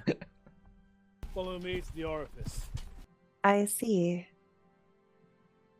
I am very disappointed. And then she's going to make a boo-boo face for just like a second and then go back to her blank stare. Fonzie's gonna fly over and sort of just sit on her shoulder, even though he's, maybe the size of her hand, just sort of pat her on the back. She's going to like lean her head so that it like boops your head. Did you see my dress, Poncerus? It was beautiful. We'll get you another dress. Don't worry. Maybe something Thank fire you. retardant. I think that would be appropriate. So as you stand there, the machine still blinking a message above. Query. My master wanted to ask it why Magicus was decaying. There has been some little hiccups in the weave recently. One of the teleportation gates that leads between the Feywild, a couple of times over the last years, have failed just for an instant, killing a lot of people. It was all hushed up, but it's getting worse. AS, you would That's know the question he wanted to ask. AS, you know for a fact that you've seen that cover up, 1, and 2. You've seen the shield around the city fail more than once, where rain and weather that has never happened before have fallen inside the confines of the city. Things are probably worse than they appear.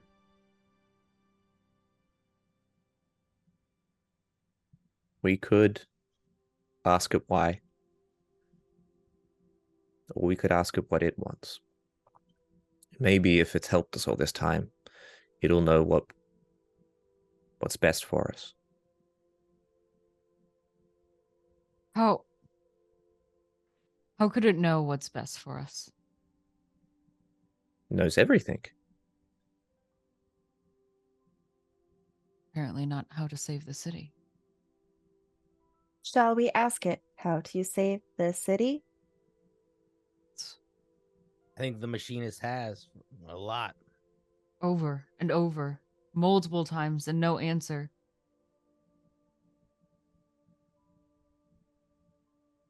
The city is what I love. I don't. Every Does it matter? automaton in the city asks query. I have tried to speak to them to see if they have sapience like me. They do not. Does this mean the Oracle does not have sapience? Is it perhaps only a machine with instructions? Guess we don't know until we ask it.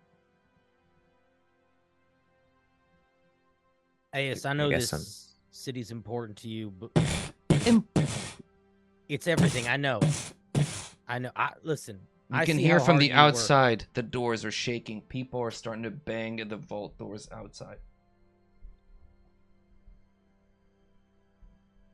But I think the machinist had a point. You know, it's a city without people is just a bunch of rocks, essentially.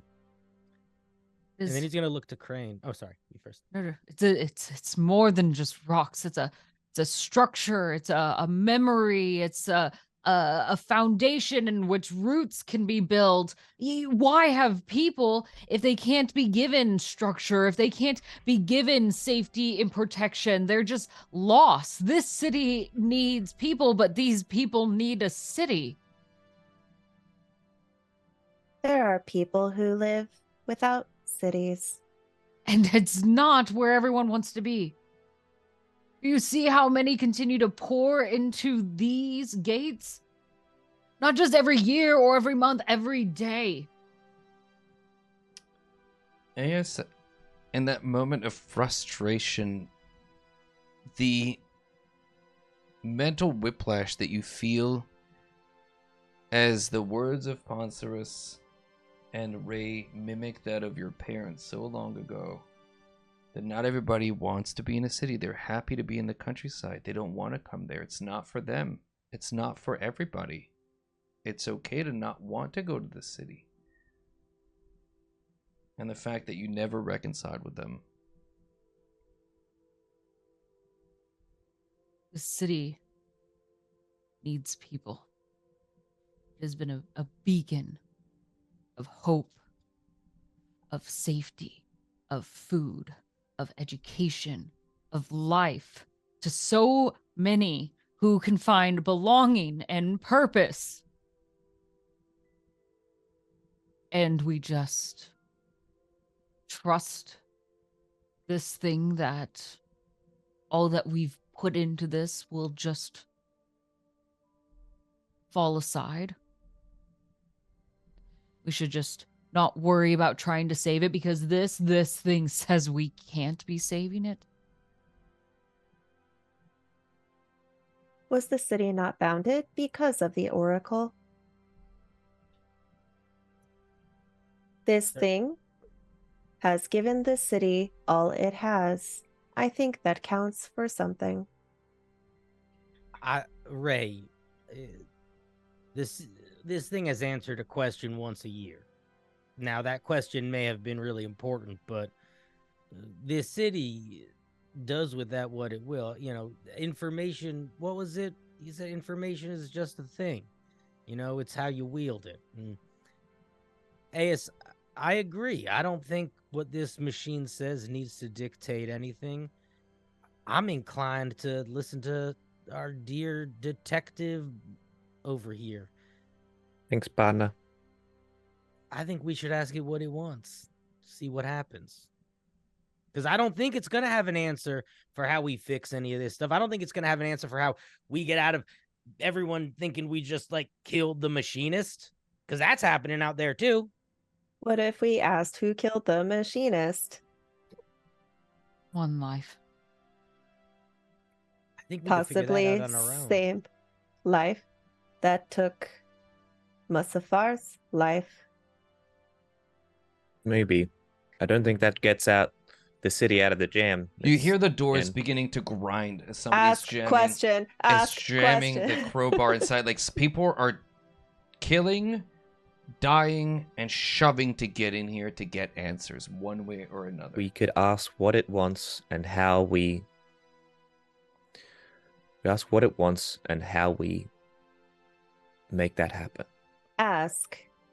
We have approximately, and she's going to say some super accurate number Yeah. before. You guys have like 17 seconds before people. Can are she shooting let up. go and stick her hand to bar the door? You could go back and hold it. Yeah, that's upstairs. You can go. You could walk back up and hold the door if you want. She's going to go do that while the Okay. organics decide what they're going to do. Aes looking over at both Sirius and Crane. I wasn't meant to ask questions. I think I was. Ask what you want then. And whatever the results, I'll be here to help clean up the consequence. And Aes will go over to the door as well to help keep it barricaded. Okay. At least Ponzi and Crane downstairs. You guys have seconds to decide as they're Crane holding turns to Ponce. He's like, we're in a bit of a pickle, eh, partner? That we are, but I gotta be honest here. That question was the smartest thing I heard all day. You got good instincts, kid. I say you ask it. See his cheeks like go like shading to like Little circles, spirals Little drawn circles. on them. Yeah. He bends his fingers and uses minor illusion to make a cracking sound. And goes to the keyboard and he types, "What do you want and how do we enact it?" You watch as it sends an image on the wall. You see all the wires that are connected to this sphere broken, severed, and a single word appears in front of it. Freedom.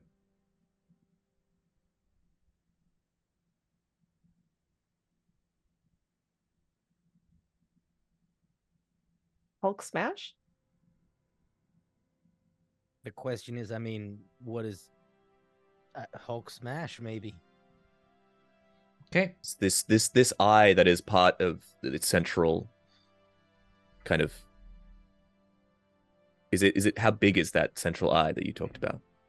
It is. Hang on, I actually have to look it up. That's an actual thing, you guys. It is probably the size of a like small old school like Volkswagen. It's big. I could smash. But the wires that are coming off it, like the countless wires Oh. that are just kind of feeding off of it.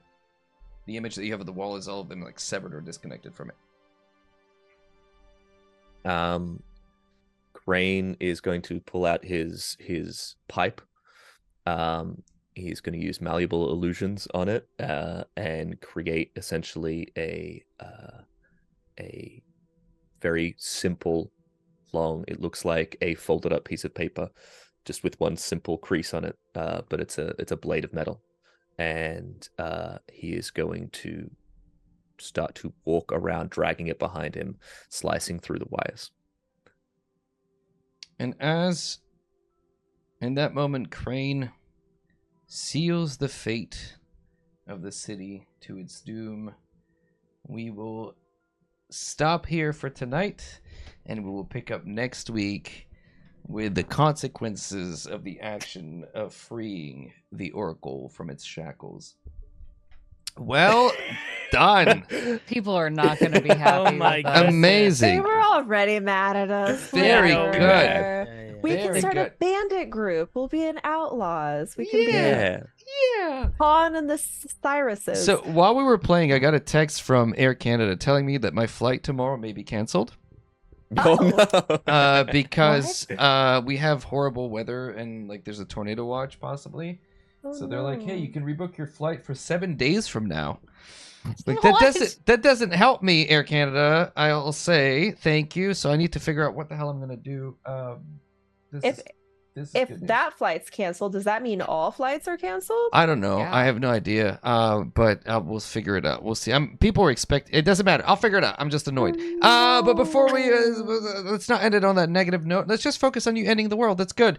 We saved Hey, a machine. we- Look, Ray. Yeah. Ray thinks that was the most beautiful thing that you could have ever done, uh, showing that inorganic mercy. Here, I'm gonna put this in Discord, and you guys can figure it out later. So before we head out for tonight, let's go around and say hellos and thank yous and stuff. I hope you guys had a good time, chat. Thank you for being here and just participating and being generally awesome. Let's start where we left off last time, which is Zach. Tell us, Hey, it's me. Yeah, did you have a good time? And tell I had us a about where to great find you time. and stuff. Thank you. Good job killing everybody, by the way. No problem. No problem. Zach Speaks Giant on all the things. I have a YouTube channel. Please head over there. You can see my very silly stories, D&D stories, and silly thoughts of my own.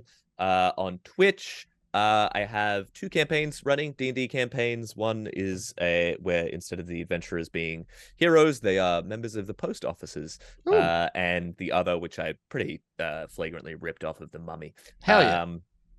You can also check me out. I'm going to be starting to, I think tomorrow, maybe, hopefully, I'll be streaming some Baldur's Gate 3 on YouTube. Woo! Nice. Baldur's Woo! Gate hype.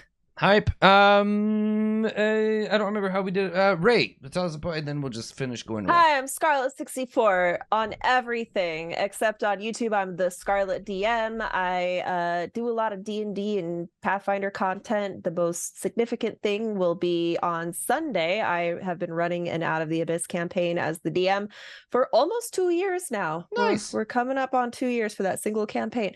So it's pretty chaotic. Love to see you there on Sunday. Nice. Awesome. Thank you.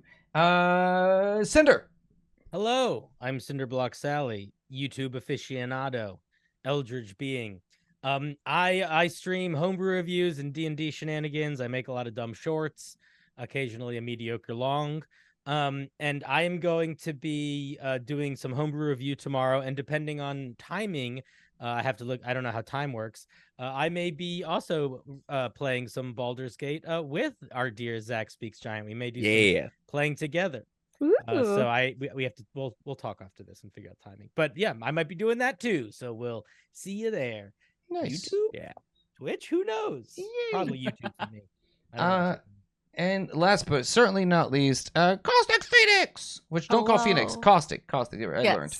Yes. No, we're good either way. I just feel so lucky to be at this table. This talent is immense, and I always feel so intimidated when I come in here and I see you all perform. I love it. And if you all want to come hang out with me anytime, you can always find me on Twitch at Caustic Phoenix or across plenty of other platforms as well, except on Twitter/X or whatever we want to call it. Then that's Becca Godsey. Little special call out if you want to hang out with us this weekend at GCX. I've got 2 live shows. One is going to be for D20 Deathmatch on Friday morning at 10:30 a.m. So if you love like PvP, think WWE meets Mystery Science Theater 3000, we're your cup of tea. And then the next day, also at 10:30 a.m., we're wrapping up our finale of Meteor and Core, 2 years in the making. So catch us on the live stage there. Nice. Cool. Thank you. And that's it for us tonight. I need to figure out if I'm making it to Gen Con tomorrow now. I'm kind of annoyed about the whole thing, but it'll be fine. Are you guys streaming? Is everybody streaming right now that we're raiding into? Or are you guys done for tonight? No, we're chilling, dude. We're chilling. Hey, and thank you guys. This is the GM Workshop. Yeah. The man deserves more praise. If you guys have a Okay. Twitch Prime, you So can use we're it. gonna get out of here. Amazon Tim, Prime, guys. That was great. Thank click you. the button. Yeah, Log that's- into your parents' account. That's it. Yeah. Yeah. Let's commit Commit fraud, fraud. you guys. Commit Yeah, fraud. exactly. Yes. Fraud. It's Perfect. not fraud. Every Amazon Prime gets to spend it on a channel, and Yeah. if your Most parents families have have a couple Amazon, accounts. yeah, if Yeah. you're paying for that Amazon Prime, you are Your parents probably want entitled. to watch this show anyway. You are Yeah. entitled to give your 1 free sub a month to whatever channel you support. Look how All right. genuinely uncomfortable. I am incredible. I'm That's when you like do my that. skin is literally peeling off. Guys, thank you so much. I'm just so thankful that you guys have agreed to play D&D with me. We have 2 more sessions. We'll see how deep the rabbit hole goes. Yeah. Oh my god. Thanks for 2 hanging out. Thank you for times playing. much 10? fun. Yeah. So much Okay. fun. I feel And worried we're destroying this beautiful world you made. Yeah, I No, know. I- I feel so. I feel the like we title did is the not thing it's not the that- happy fun times, you guys. It's literally I the feel choir like of we did calamity. exactly what the DM baited us to do. Oh, yeah. That I'm was okay was with- bait, I man. think That I'm was happy. bait. Yeah. Yeah, don't push And the not red the button. specific I'm question you reminded push, me of. I'm gonna instantly push this big red button. Yeah. You Aladdined it. You tried to free the genie, and this time the genie wasn't having it. Okay, guys, we're gonna head out. Thank you so much for being here. Hope to see you guys. Well, not tomorrow. I don't know yet. If not, I'll see you around on Monday. I start Baldur's Gate 3 full run, and that's about it. Take care, everyone. Have a great, lovely evening, and we'll see you next time. Bye. Bye.